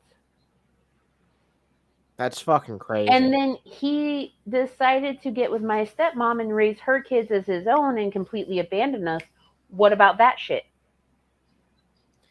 Yeah, what about shit like that? Like those are just she two at fault fucking stories for from two trying different people. to, like, it was my mom at fault for trying to keep shit together and like stay around for the kids? Was my mom at fault for telling him, oh hey, this kid that you had extramaritally that they want to put up for adoption, like, bring her home, I will help raise her?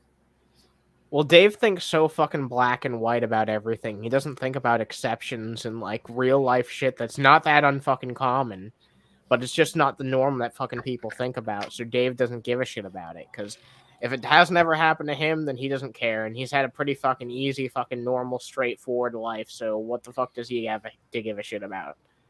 You know? It's just, it's wild to me that you can't understand that other people have these wild experiences throughout their entire life.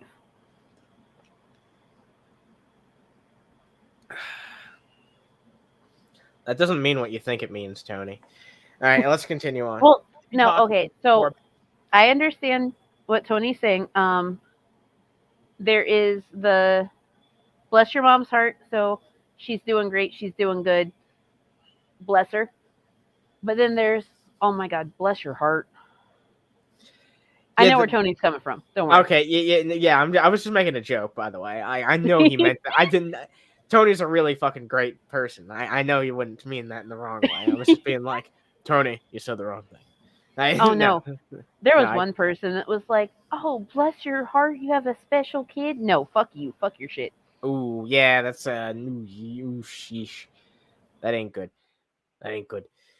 Yeah. The world's fucking shades of gray, and fucking Dave can't see anything but like 2 colors. He's like a dog. He can see 2 fucking shades, and that's it. I don't even know if that's true, but whatever. Dave's lower than a dog. Kira, I'm also Southern, so that's why, like, I understood exactly what Tony meant. Yeah. Without it being like a derogatory, because like, oh, I've heard the derogatory. I've said derogatory. Fair. I'm not a Southerner, so I can't identify the difference about like shit policy for policy. So that way people can actually agree on some shit, even if they don't ascribe to the same like political label or whatever. But I mean, there's always going to be issues, right, with like implementation of things, because you and I might agree on like weed legalization, but we might disagree on like how we go about it policy for policy. But if we can start the dialogue, which is something more than we've been able to do in this country for like the past decade about now, then that'd be a lot better than where the fuck we are now. Well, how rare is it that I would say that you are like probably right of center. I don't want to make assumptions. I'm probably the opposite. How rare is it that someone like you and I actually has a fucking open-minded dialogue and conversation? That's the problem. It's becoming rarer and rarer.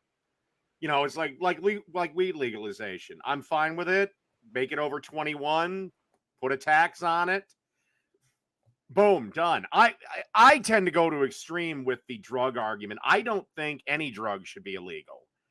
Now, I think you can. No, I agree. You can give me an argument. Now, if you disagree, I can certainly see an argument for heroin, crack, because okay, that causes straight men to suck dick in a dirty alleyway. Maybe we keep that illegal. What a weird fucking.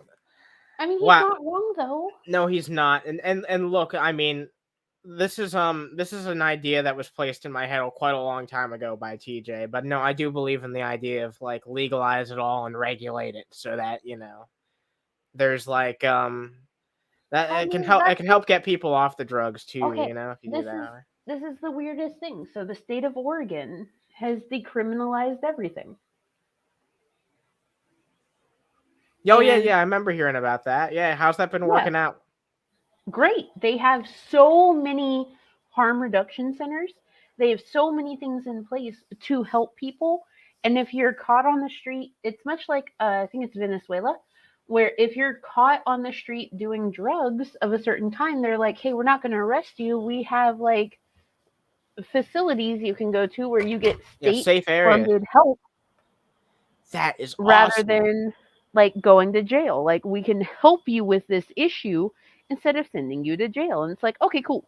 That's why I'm interested in having these conversations, because that's a progressive idea I can actually fucking convince Dave on, clearly. And like we didn't get into this too much here, but like now I know that that's something I can like research more and talk to him about next time, and hopefully change his mind on, or like maybe not even change his mind, but just convince him to be more supportive.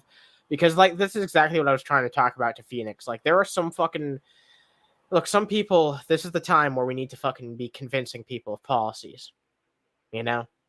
So that when things come down to it and people put their money where their mouth is when it comes to how they fucking vote, that they have these things in mind and that they're informed voters. And I do believe that, I mean, not everyone wants to take on this responsibility, and I wouldn't put it on anyone else, but like, I'm willing to take on the responsibility of, going out there and trying to inform other fucking people in whatever small way I fucking can of, to be better, more informed fucking politicians. I mean, or Yeah. voters, or I guess if they want to become politicians, good for them too, but, more informed fucking voters.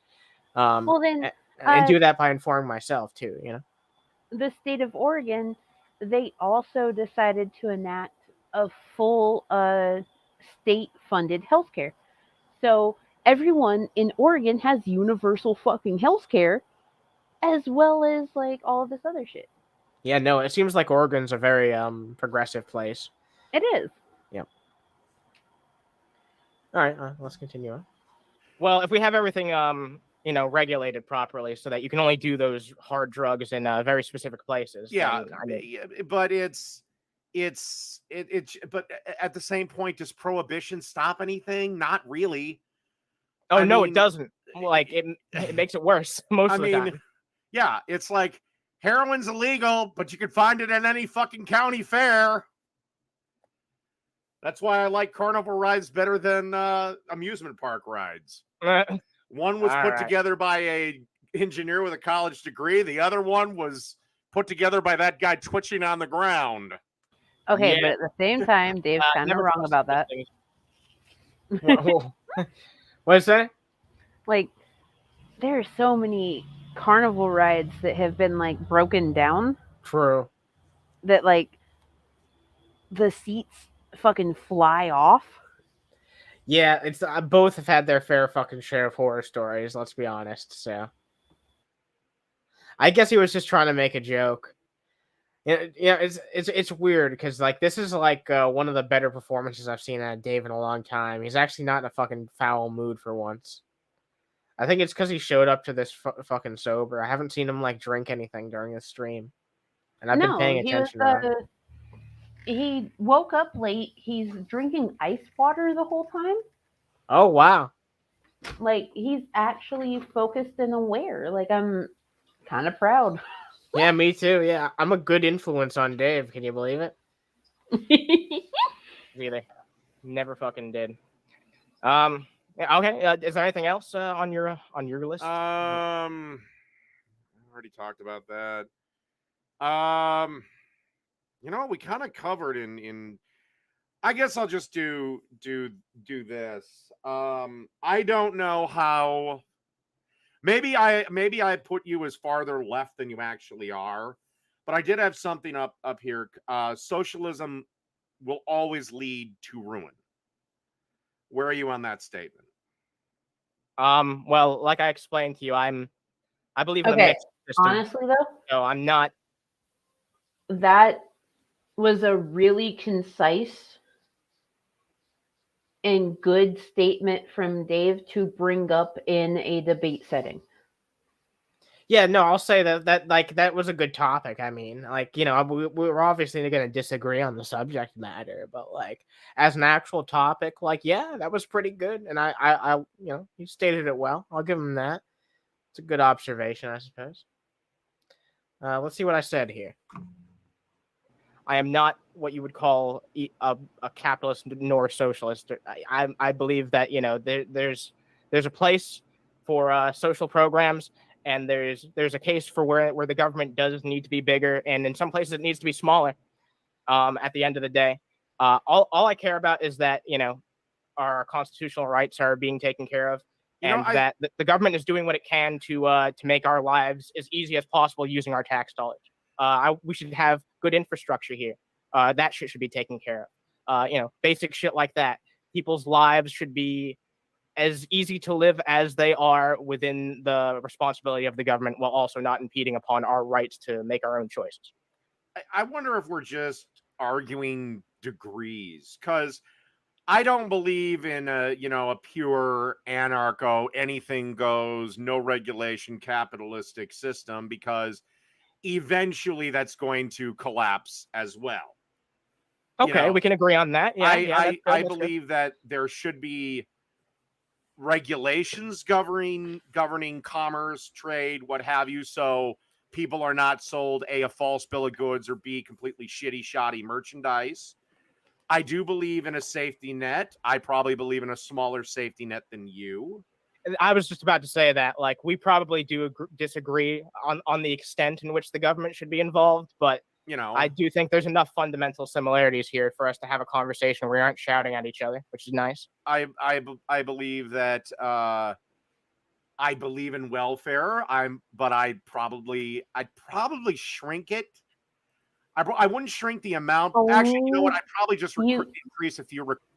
You don't understand the welfare system at all. We know that's obvious based off of your conversations with Phoenix. So perhaps you should learn about that more before you speak on it. Yeah, this is not a subject matter that Dave should be speaking on. Requirements and put a time limit on it. So it's already is. We can talk about that another time, I guess. But yeah, I'm not even gonna bother talking on that because it's not a subject matter I'm very fucking informed on. I'm not the one to debate Dave on that. You'd be a much better fucking person to debate Dave on that. I'm sure you know the gross details about all that shit. So yeah, when we have you have a conversation with Dave, we can maybe have that brought up if you'd be interested in that. Oh yeah, you do want to talk to Dave still, like this 100%. Oh yeah, right? I would not mind talking to Dave purely because without me talking to Dave, just talking in reference to Dave, he spills a lot of information. Yeah, he spills the beans a lot around you. Yeah. So he gets weak at the knees around a woman. I guess that's all it boils down to. Well, a white woman apparently, because like Phoenix is femme presenting. True, and yeah. They're like very ballsy. Balls to the walls, yeah. But Dave has never encountered a me. Yeah, never encountered a mango before.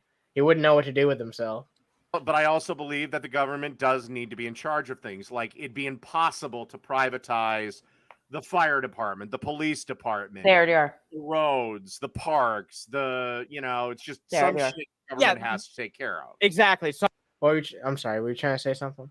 Oh, no, it's just, so fire departments, they're a lot, same with EMS services, they're already privatized, which is why sometimes when you take an ambulance, they're like $1,200 because they're private companies.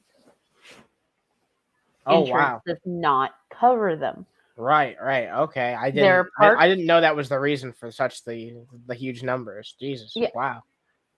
Because they are private companies. They are already privatized. Volunteer fire services, those are privatized.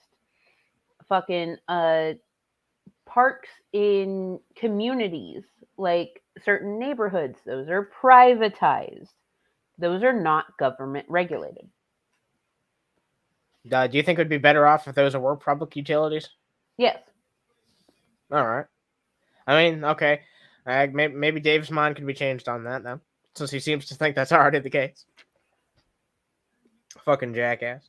some shit. That's why we have a government, for those things that the average person cannot take care of or should not take care of, because it needs to be funded by that like common that what should be like a trust between people. Unfortunately, we don't have any trust of our government nowadays. Yeah. But. No, but my thing is my litmus test is, if would it make life just if we privatize the roads, traffic would be a nightmare because you'd be paying tolls every couple of miles. Roads are already privatized in certain communities.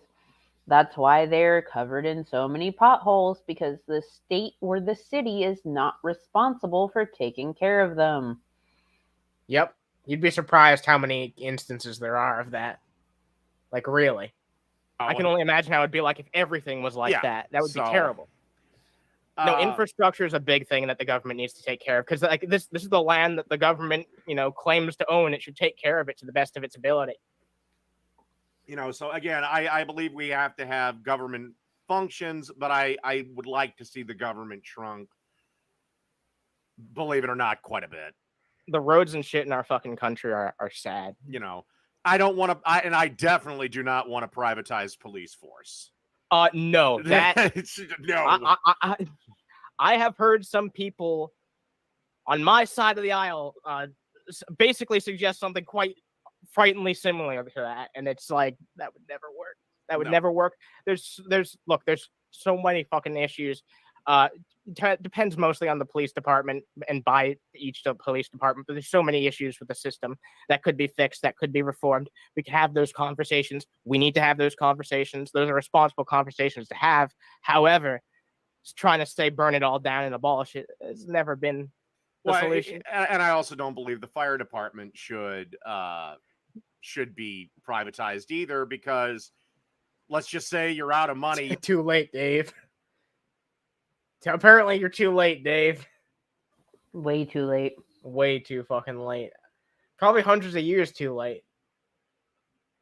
You bought a bunch of games on Steam and tomorrow's payday, but that night your fucking house burns down. Is the fire department not supposed to put out the fire because you can't cover the bill? No, they do put out the fire. They just send you the bill later. Yeah, they send you the bill later, yeah. And if you don't pay up, they break your knees. I get what you're saying. That's a bit of a strange point, because I don't think anyone's ever like had a political debate about the fire department. but yeah, no, I mean, sure, that's another example though, right? Yeah, that's something that the government should be providing the people. Yeah. And sure, in some cases, I do think, like I said earlier, I think the government should be smaller in some places, bigger in some places. I think you would probably disagree with the parts where I would say bigger, but it's whatever at the end of the day. You know what, Dave? I've got a question for you. I've got one more thing marked down here that I wanted to ask you. All right. Oh my God, I'm about to insult his live chat. I love it. Oh Lord. Yeah, this part. So why don't you make me a mod in your fucking chat so it's not an echo chamber? Why don't you do it? Come on. It's because, quite frankly, you go spells without being in the chat. The mods are typically people that show up a lot. This is a big cop-out answer, because I'm actually in his chat surprisingly often. But you know what this means, right? I just gotta show up more often and pester him more often. And then he'll be forced to give me that wrench. I'm gonna get that wrench from Dave. I don't know why I want one, but I want one. I want that fucking wrench, and I'm gonna get it. And there's nobody that's gonna stop me. I don't care if anyone in the chat's like, that's the stupidest idea I've ever heard. No, I don't care. I'm getting that wrench. I'm going to be Dave's only fucking intelligent mod. I'm going to be the only one with a fucking brain cell to rub together. Even if I fucking burn all my brain cells out trying to get it, I'm going to get that fucking goddamn wrench, and no one can stop me. Anyway. I hope you get that wrench. Yeah, I'm going to get it. Though, and I can't say like swear words right now because it gets auto. Oh, it gets autoed? Yeah. Unfortunately, Come I don't think moderators are allowed to do that either. Damn, what the That's fuck? that's YouTube. Shit.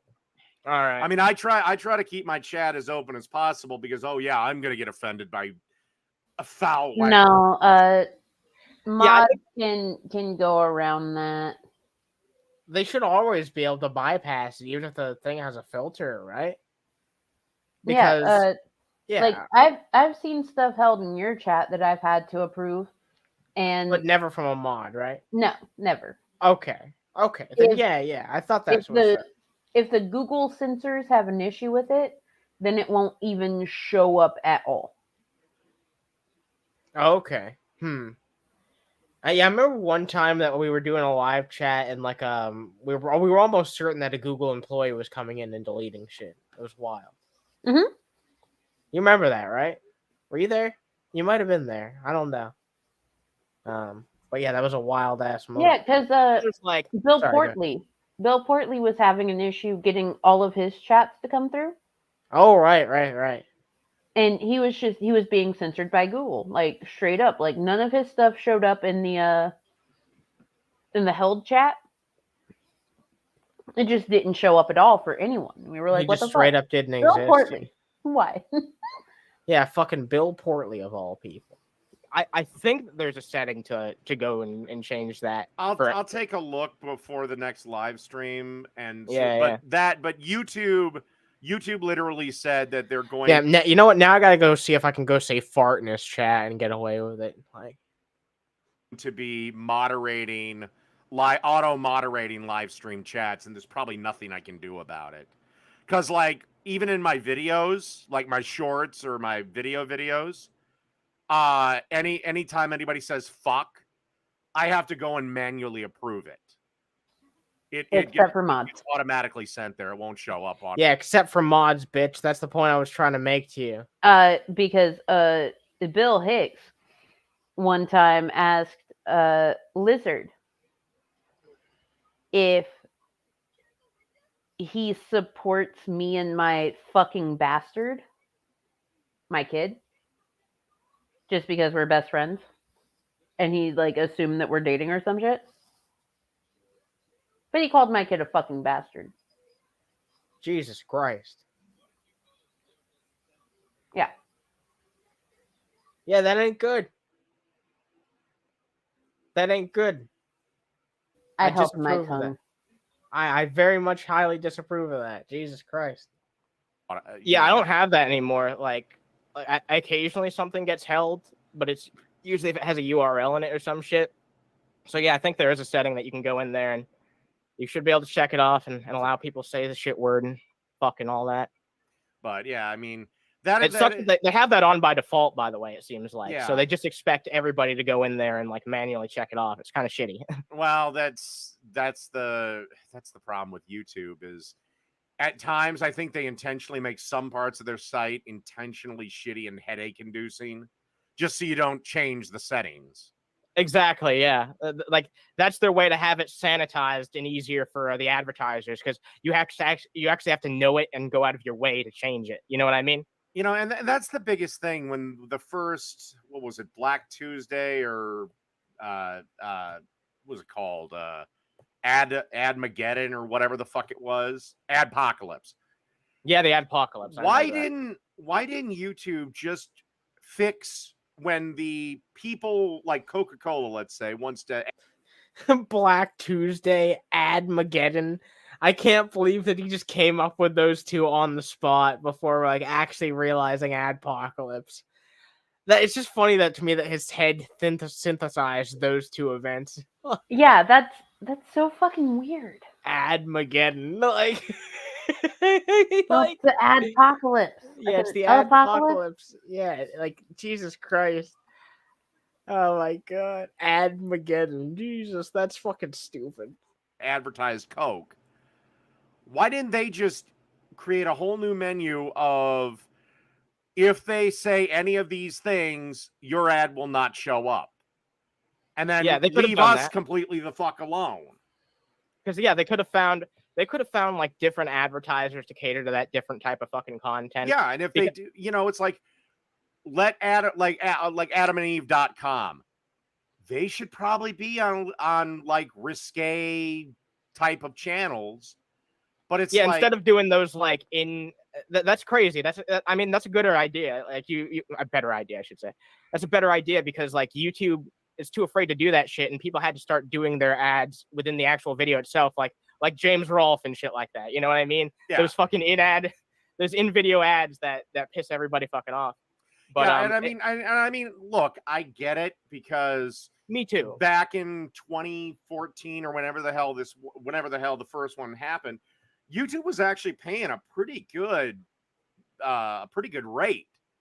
Yeah, But no, they now, actually gave people money for, and now that's crazy to even think about getting paid for ads on YouTube. Yeah, like, and what you make is dog shit, and although everyone YouTube needs is a Patreon and shit now. Yeah, but YouTube is one of the better ones. But that's why the guys who do this for a living had no choice but to break the show and start reading ads. You know, or maybe just the sponsored ads paid so much money. It's like, well, I hate to break the show, but money's money. Oh my God. No, I get it. I get it. One of your viewers is arguing with that guy Scientist Sam in the chat about Israel and Jewish people. Oh my God. So yeah, that's the type of people that Dave has been courting lately. I don't know. Me and Hyun are gonna be doing like an entire like segment on Underhaven at some point. But Dave has been courting a very interesting person on the right, and we're gonna be going in detail about. Yeah, Andy Worski's fans have been showing up in Dave's chat in droves, and he's been making an effort to actually like court him. So we'll see how this fucking saga works. Yeah. Hyun seems to have a lot of details on the subject. So when we do another proper Unterhaven, probably next week when Hyun's feeling a little bit better, we'll dive into detail about that. But stay tuned, everybody, if you want to hear about that, because it's a really big, interesting story. That's oh man, that YouTube's a crazy place, is it not? YouTube is it not? It's a thriving cornucopia. Oh yeah, I wouldn't have it any other way. I mean, I would, but at the same time, why didn't you tell him he looks really like have PlayStation 1 Hagrid? Is that your biggest grievance with me during this live stream? Really? Look, okay. Of all of your debate topics, one of them could have been, why do you look like PlayStation 1 Hagrid? Oh, yes, you should have called me out on that, honestly. You should have been like, I know occasionally you peek into the reminders chat. You really should have been like, why is there no PS1 Hagrid topic here? You fucking idiot. Why didn't you bring this up? Because like I really want to know why he's modeling himself after PlayStation 1 Hagrid. Yeah, no, you're right. You know what though? That just means that you can ask him during your debate. Oh yes, that'll be fucking hilarious. Yeah. He'll find it really awkward from a woman. I'll have to review this while I'm doing the timestamps and like write down, because I've come up with like 3 debate topics that we should unironically use when you have a conversation with him. I gotta start writing down like debate topics for you, because I really think that'd be interesting. We already know that the strike will hopefully be a productive one. I doubt it'll be productive, but we can hope so. Yeah. And we had like 3 others that we've come up with during the course of the show. So this is clearly like a really good idea. I think it'd be good for your channel too. So yeah, and I honestly think that it would be good for Dave. Yeah, no, I agree. I think this conversation that I had with him was good for Dave. I think talking to you would be good because I feel like you would definitely apply more pressure to him than I do, but you would go in with the same open mind that I do, and I think that could help change his mind. Yeah, it's a matter of not approaching it as a debate but a conversation. And I think he's going to be exactly. Yeah. I think he's going to be kind of thrown off because like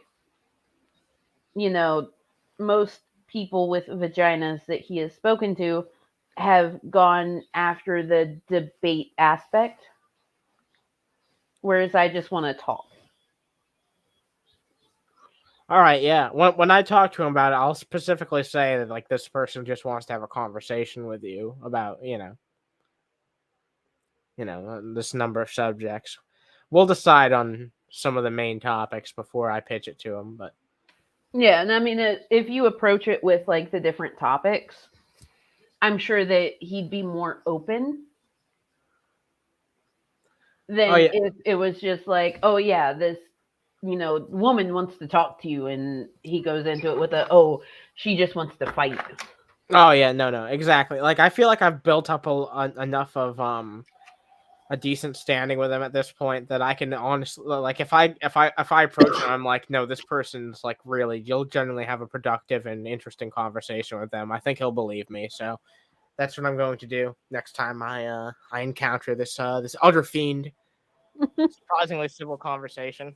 And I thought there was gonna be, I thought with the fucking topics I had here, there was gonna be more fucking disagreement. I do hope that if some other candidate shows themselves to be worth it, that you will consider voting for somebody else, because I really don't think Trump's the guy. Like he already failed us once.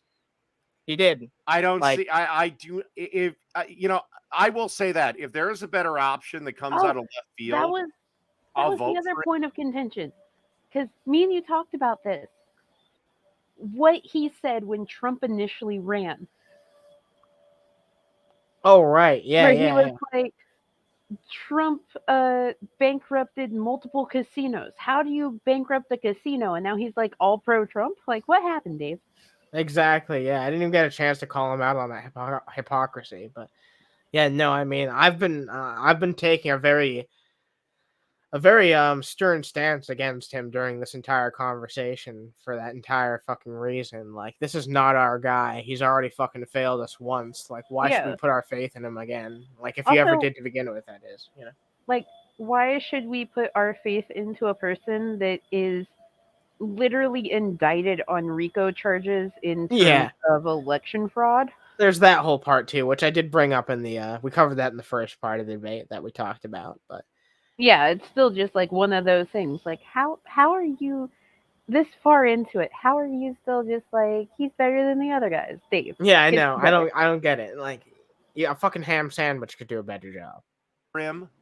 I think DeSantis was the best bet, but again, I think he pulled the trigger too soon. Yeah, he kind of soiled himself at the wrong moment. Yeah, because he should have just Well, I don't know why I said it like that, but waited till 28. He's And a look, relatively young guy, so for personal reasons, I really don't fucking like the guy.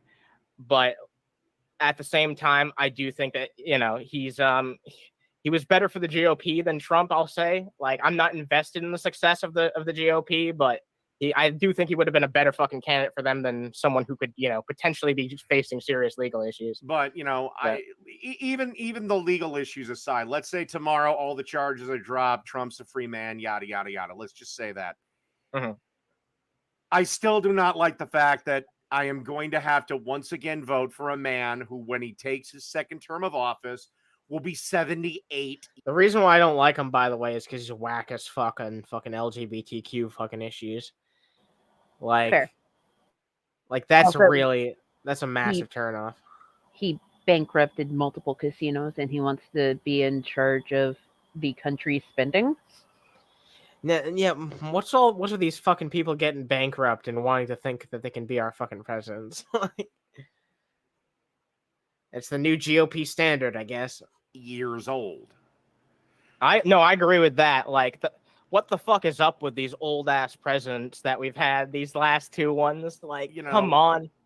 We need some youthful fucking energy. Not super youthful, but at least, like, come on, someone in their 50s or at least like. I don't know what it is. I think it's honestly, I think it's just the what's coming up now is just it's worse. There's no charisma. You're right. Yeah, there's zero charisma, and they don't have to have charisma because all their platform is just like, I'm not the other guy. You want to vote for me, right? I think the only reason Joe Biden got it, there's one reason and one reason alone, and that was Obama. Whether you like Obama or not, he was very charismatic. That's why he came out of nowhere and stomped Hillary. I'm sure that helped out some people's perceptions, but you and I gotta like admit, like, he's not Obama. Sure, his presidency might be looked at with rose-colored goggles by some people, but a lot of people especially on the left, that I've noticed, that there's not really that many like comfy feels for Obama. People, I hate how he's playing with his beard like that. Do you see how he's playing with that beard? Because he's anxious. That I've noticed, that look at him. There's not really that many like comfy feels for Obama. People on the left think he's better than Trump, sure, but like you could say that they could say that about literally any fucking president, probably. Well, yeah, like the same people probably like Bush more than fucking Trump. Like, you know what I mean? That's not much of a fucking saying. Yeah. Honestly, I think that what it boiled down to is people weren't fucking happy with Trump, especially after his handling of COVID, and I think a ham sandwich could have beaten him. It's whatever the fucking Democrats came out with, honestly. I mean, maybe some of those fucking schlubs couldn't have beat him, but Joe Biden is so incompetent. He's so creepy. He's so weird. He still won. It's weird. I think almost anybody could have fucking beat Trump in that position. It's sad but true. You know, they could have literally picked almost anybody. And that's just how this political pendulum effect works. We need to get away from it in this country, or else we're never going to make progress. It's just going to be like a tug of war. Like, you pull this way a little bit, I pull this way a little bit.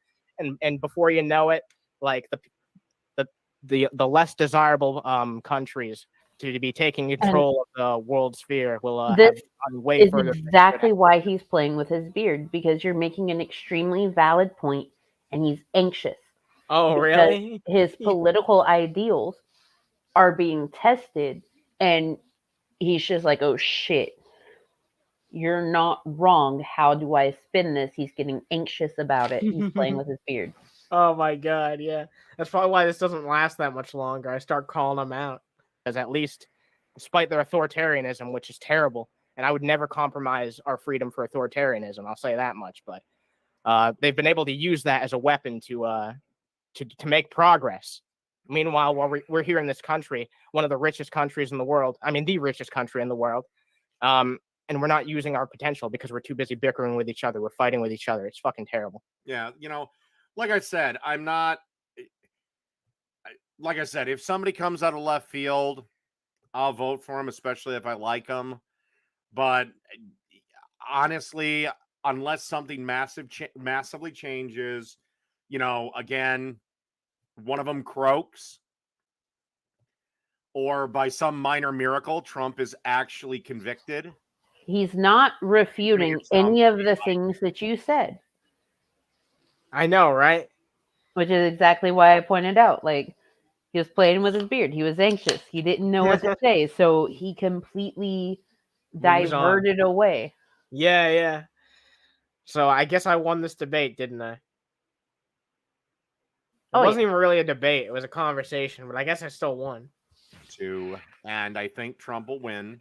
That's just my feeling.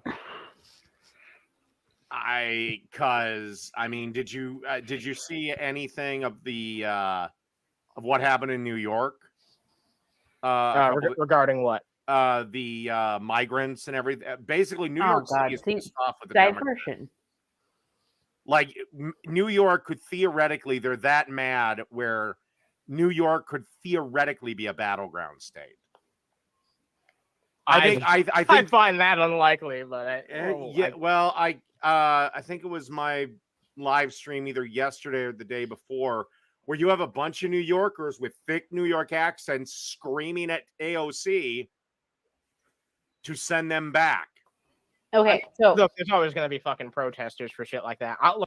The issue was not in the fact that there are migrants, because New York has always been a hub for migrants. That's why Ellis Island exists. That's why the Statue of Liberty was gifted to us as a sign of hope and freedom. Okay? The issue lies in the fact that states like Texas have decided, oh, hey, you're supposed to be a migrant hub. We're going to put all of these people on a bus, send them to you, and not care about any support that you might have. and any systems that you might have in place that are already pushed to the limit because you're accepting migrants already. That's it. That's the issue. The issue is other states are sending these people in without consideration, without forewarning, without any plan, and it's up to the state of New York to figure it the fuck out. That's that's fucked up. fucked up. Yeah, that's fucked up. That's the first thing that came to mind. Yeah, well, I don't think me and Dave really talked about it too much here because I didn't know, but Yeah, I mean, because he brought up the whole migrant thing, and he's like, people with these thick New York accents, they're like screaming about the whole migrant issue, but it's not a migrant issue. It's other states taking advantage of the fact that New York is set up as a hub. that's fucked. They're not taking into consideration the resources that they have, and they're forcing these extra people on them when there's already an influx of people to the hub. Yeah, I see the issue now. Thank you for explaining that to me because, I was very uninformed on that topic. Look, I'll have to look into the fucking situation myself. And like I said, we're still. I don't really like talking about elections because it's like we're a year away. Can we wait till we're 6 months out? Oh, well, actually, I kind of got to fight back on that because it's important to have this dialogue early on. Because, like, if we don't have this conversation now, then it could be 6 months later, and then we're still fucking in the same position, like where nobody's having a dialogue about literally any other alternative between Trump and Biden, and then just you're 21. No, I'm 25. Oh, you're 25. Okay. When I was 20, Dave wants to think that I'm younger because he finds that more attractive. Yeah. Oh man. Am I wrong? Flip his shit when he learns that I'm 31. Oh yeah. He's gonna be like, what? What? 20. Basically, elections did not get talked about until the midterms were kind of talked about, especially if you had a governor running. But the elections really didn't get talked about until the next presidential cycle. We got a break. Now it's like the second the Wednesday after the election, they'll be talking about 2028. Honestly, though, that's just because. And look, I'm as someone who thinks that the dialogue should be started earlier than it normally has been. That's just because they're trying to sell people on that same shit to keep tuning in, and whether it's someone on YouTube or someone on the fucking news, they just want to. It's like I said, they're like there's those fear merchants out there. They're always trying to get people to think about like the next big scare, like the people you don't like could be taken over, before you know it, and they immediately get into that shit. And it's not because they're politically motivated. It's because they want to get those views. They want to have that viewer consistently, and they want to make that money. That's most of what politics is these days. It's not even people who are as invested in politics. Most of the people who seem to be in control of the political discourse are people who just want money. They just want to capitalize on you, whether you be left wing, right wing, or in the fucking center in a lot of cases.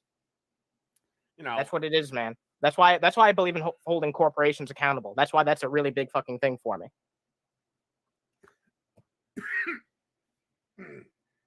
Because they've subverted our rights right under our noses. I mean, like I said, I'm. He's just like, I mean, who cares? It's like, no, like that's my God. I bring up that's a very legitimate point that he should care about, something that he and I should be able to agree on, and he's just like, I guess you're right. Well, no, bitch, I'm right. I'm not just a little bit right. I'm fucking right. I'm completely right. For some regulation, but I don't. Again, I don't have the fear of corporations that you do. I think it's just I don't know. I think what I honestly think is I think right now is, especially in the news cycle anyway, is that the legacy media knows that it's dying and it wants to prevent its own extinction, basically. You know, we have many tools in our toolbox. A lot of them have been taken away. Some of them have been eroded by our own government, but we still have many tools in our toolbox as people for which we can protect ourselves and protect our individual freedoms. And at the end of the day, corporations, if given the opportunity, they'll erode everything that we have. They'll exploit people to the utmost ability. They will work you to the bone and use you until you're dry. And as soon as you fucking break under it all, they'll throw you away. And this, you know what? See, I got a little bit of a different perspective because I work for a massive mega corporation, and it's the best job I've ever had. I'm glad for you. You might be. Are you muted, Anna? Yeah, no, I saw. Thank you. I appreciate that. Luckily, I'm glad you did that at the time. I didn't get to go in my tangent too much before you let me know I was muted, so I appreciate that. But no, it's not just disdain. No, it is fear. I know I am afraid of massive corporations, and you should be too. Everyone should be. Within reason. Don't be actually irrationally afraid of them. But they will treat people like garbage, and they will try to erode your fucking rights, and they'll do anything that they can to exploit you unless you stand together. That's what we've seen. That's why we've seen people taking a stand during these fucking strikes, and apparently they've won a lot for it. So don't take it as me saying things are fucking hopeless or anything like that. If you stand together with your fellow fucking man and your fellow worker, and you know if you actually fucking take a stand against these massive fucking corporations in whatever way you can, then yeah, you can make a fucking difference. But you should be afraid of them and what they're capable of, because they can do so fucking goddamn much to us. It should be phrased more like you should have a very healthy skepticism of any giant corporation and what they can or cannot do when you're not paying attention. Yeah, that's fair. I can understand phrasing it. That's probably a more healthy way to phrase it. But no, I mean, I do have serious concerns about shit. It worries me. It's probably not healthy, like the most healthy outlook. But yeah, it's something that concerns me a lot sometimes. But at the same time, it's nice to see news in the news recently that there has been success and people standing up for themselves and the workers' rights and the rights for the common average man. It's good to see that fucking shit. So it's been a pretty hopeful time for me, honestly. But that's just the thing I wanted to express to Dave is that's part of our government's job, is to make sure that those corporations don't get too big and they don't overstay their fucking welcome in our society. Because if it gets to that fucking point, then things can get real fucking sour real fucking quick. I mean, we've seen that what they'll try and get away with unless people unite together and oppose it. It's fucking crazy shit, you know. You're probably in a and I will say I have got benefits that are just up the wazoo, including a lot of mental health benefits. I just choose not to use them because I'm not. That's very good for you. I think a lot of people, the whole mental health thing is people just being crybabies. That's a point of contention I have with Dave. He doesn't care about mental health. He said that women with postpartum depression need to just get over it. Oh yeah, that's his fucking solution to a lot of mental issues. Oh, good night, Jilly's mom. We're almost done, so we're about to probably dip too. Yeah, we'll be done as soon as we wrap this shit up. As soon as this fucking ends, then I'm gonna be like, peace out, motherfuckers. I'm tired. Yeah. But all right, you were saying something, I believe. Or no, it's just because a whole bunch of people that don't have uteruses have never gone through this. When you give birth, there is such an influx of hormones, and then your body is trying to fix itself.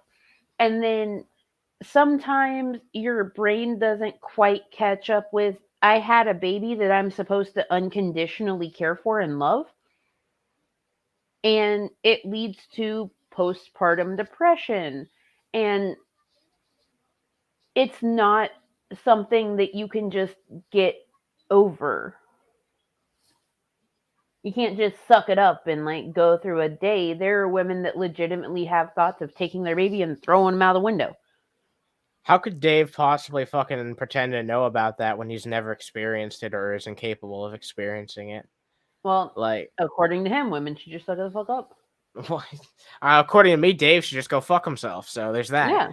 I literally cannot use a better word for this. You're in a privileged position, and I'm glad that you have that opportunity, and I'm glad that you have that. But a lot of people don't, and especially when it comes to the lower end workers. I have to assume that you're in a decent position, so I'm not going to assume that you're one of the lower end workers. But especially those people, they get exploited constantly, and it's not just here in this country, which I know this is what we're mostly talking about our country here. This is what we care about most. But see about how people are exploited in third world countries. That's because the governments don't protect those people's rights. If we didn't have those rights being protected, then we'd be just like them. America had that for a time. It did, and it was terrible. Yeah, and then it got Luckily, better. we got past that. And then it got better. Those countries are still developing. You have to let them go through that, because if you don't, then guess what most of these people are going to be back doing? Subsistence farming. Now, is there issues with corrupt governments? Yeah, but those countries have to figure that shit out on their own.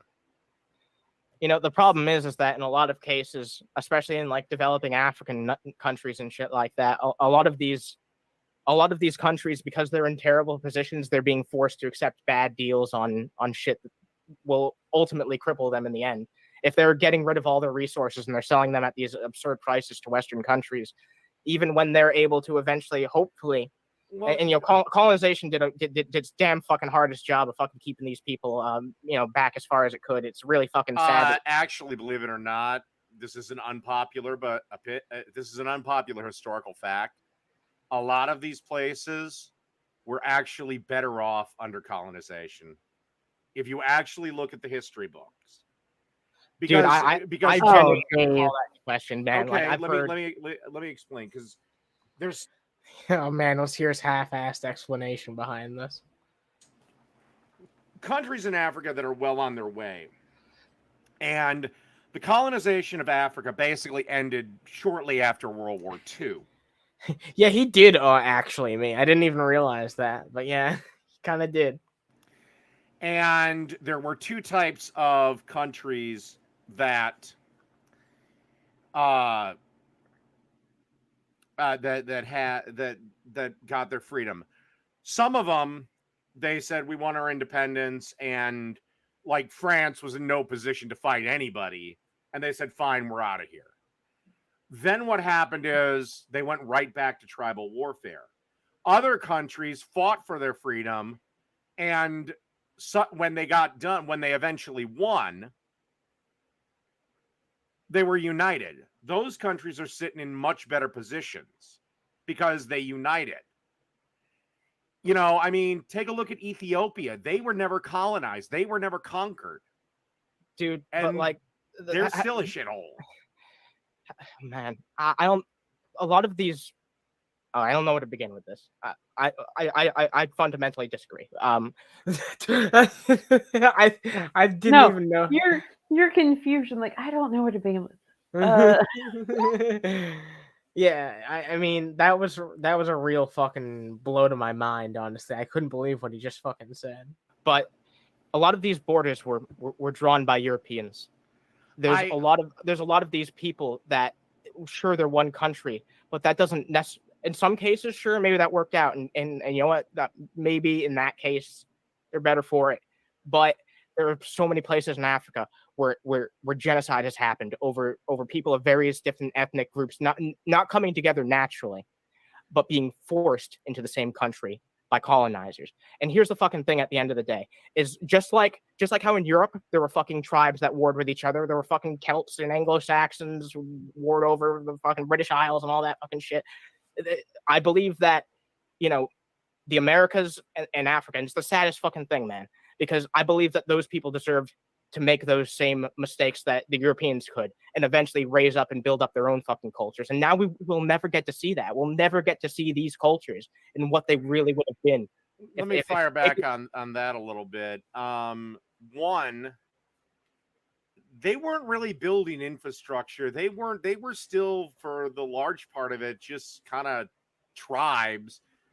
Because they weren't industrialized yet up there. And there was almost no incentive for them to get industrialized. But, you know, the problem is some of these countries is one side starts slaughtering the other side. So then somebody arms the side that's getting slaughtered with better weaponry, and rather than negotiate a peace deal, they just start slaughtering their enemies. So it's just one cycle of slaughter after another. Well, that's the thing. A lot of the time, those things are being egged on by foreign parties who have an interest in wanting to like, you know, exploit those people on some level. So, but unless these people can sit down and come to an agreement and just say, look, we have to work together or we're fucked, then I mean, you can't change another country's politics. And you know, it's kind of like take the story of the Comanche and the Apache. You know, the Apache came in, kicked all the Comanches out, drove them into the hills until escaped Spanish horses got into the mix. And suddenly the Comanche, who became far superior riders to the Apache, came down out of the mountains with their superior horseman skills and started slaughtering the Apache and pushing them out.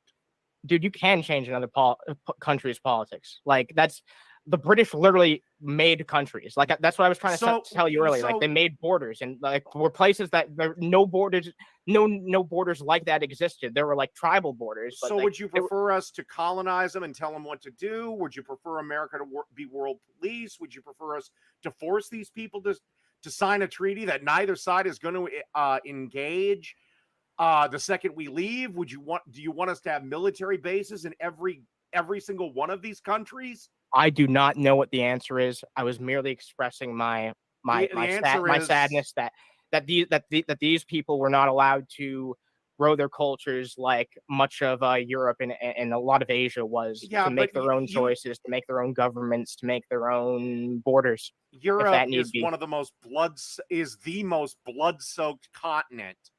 Yeah, it took them a lot to get to where they are. It took them a lot of death and fucking plague, and they got, you know what? But like, it's what I'm saying earlier.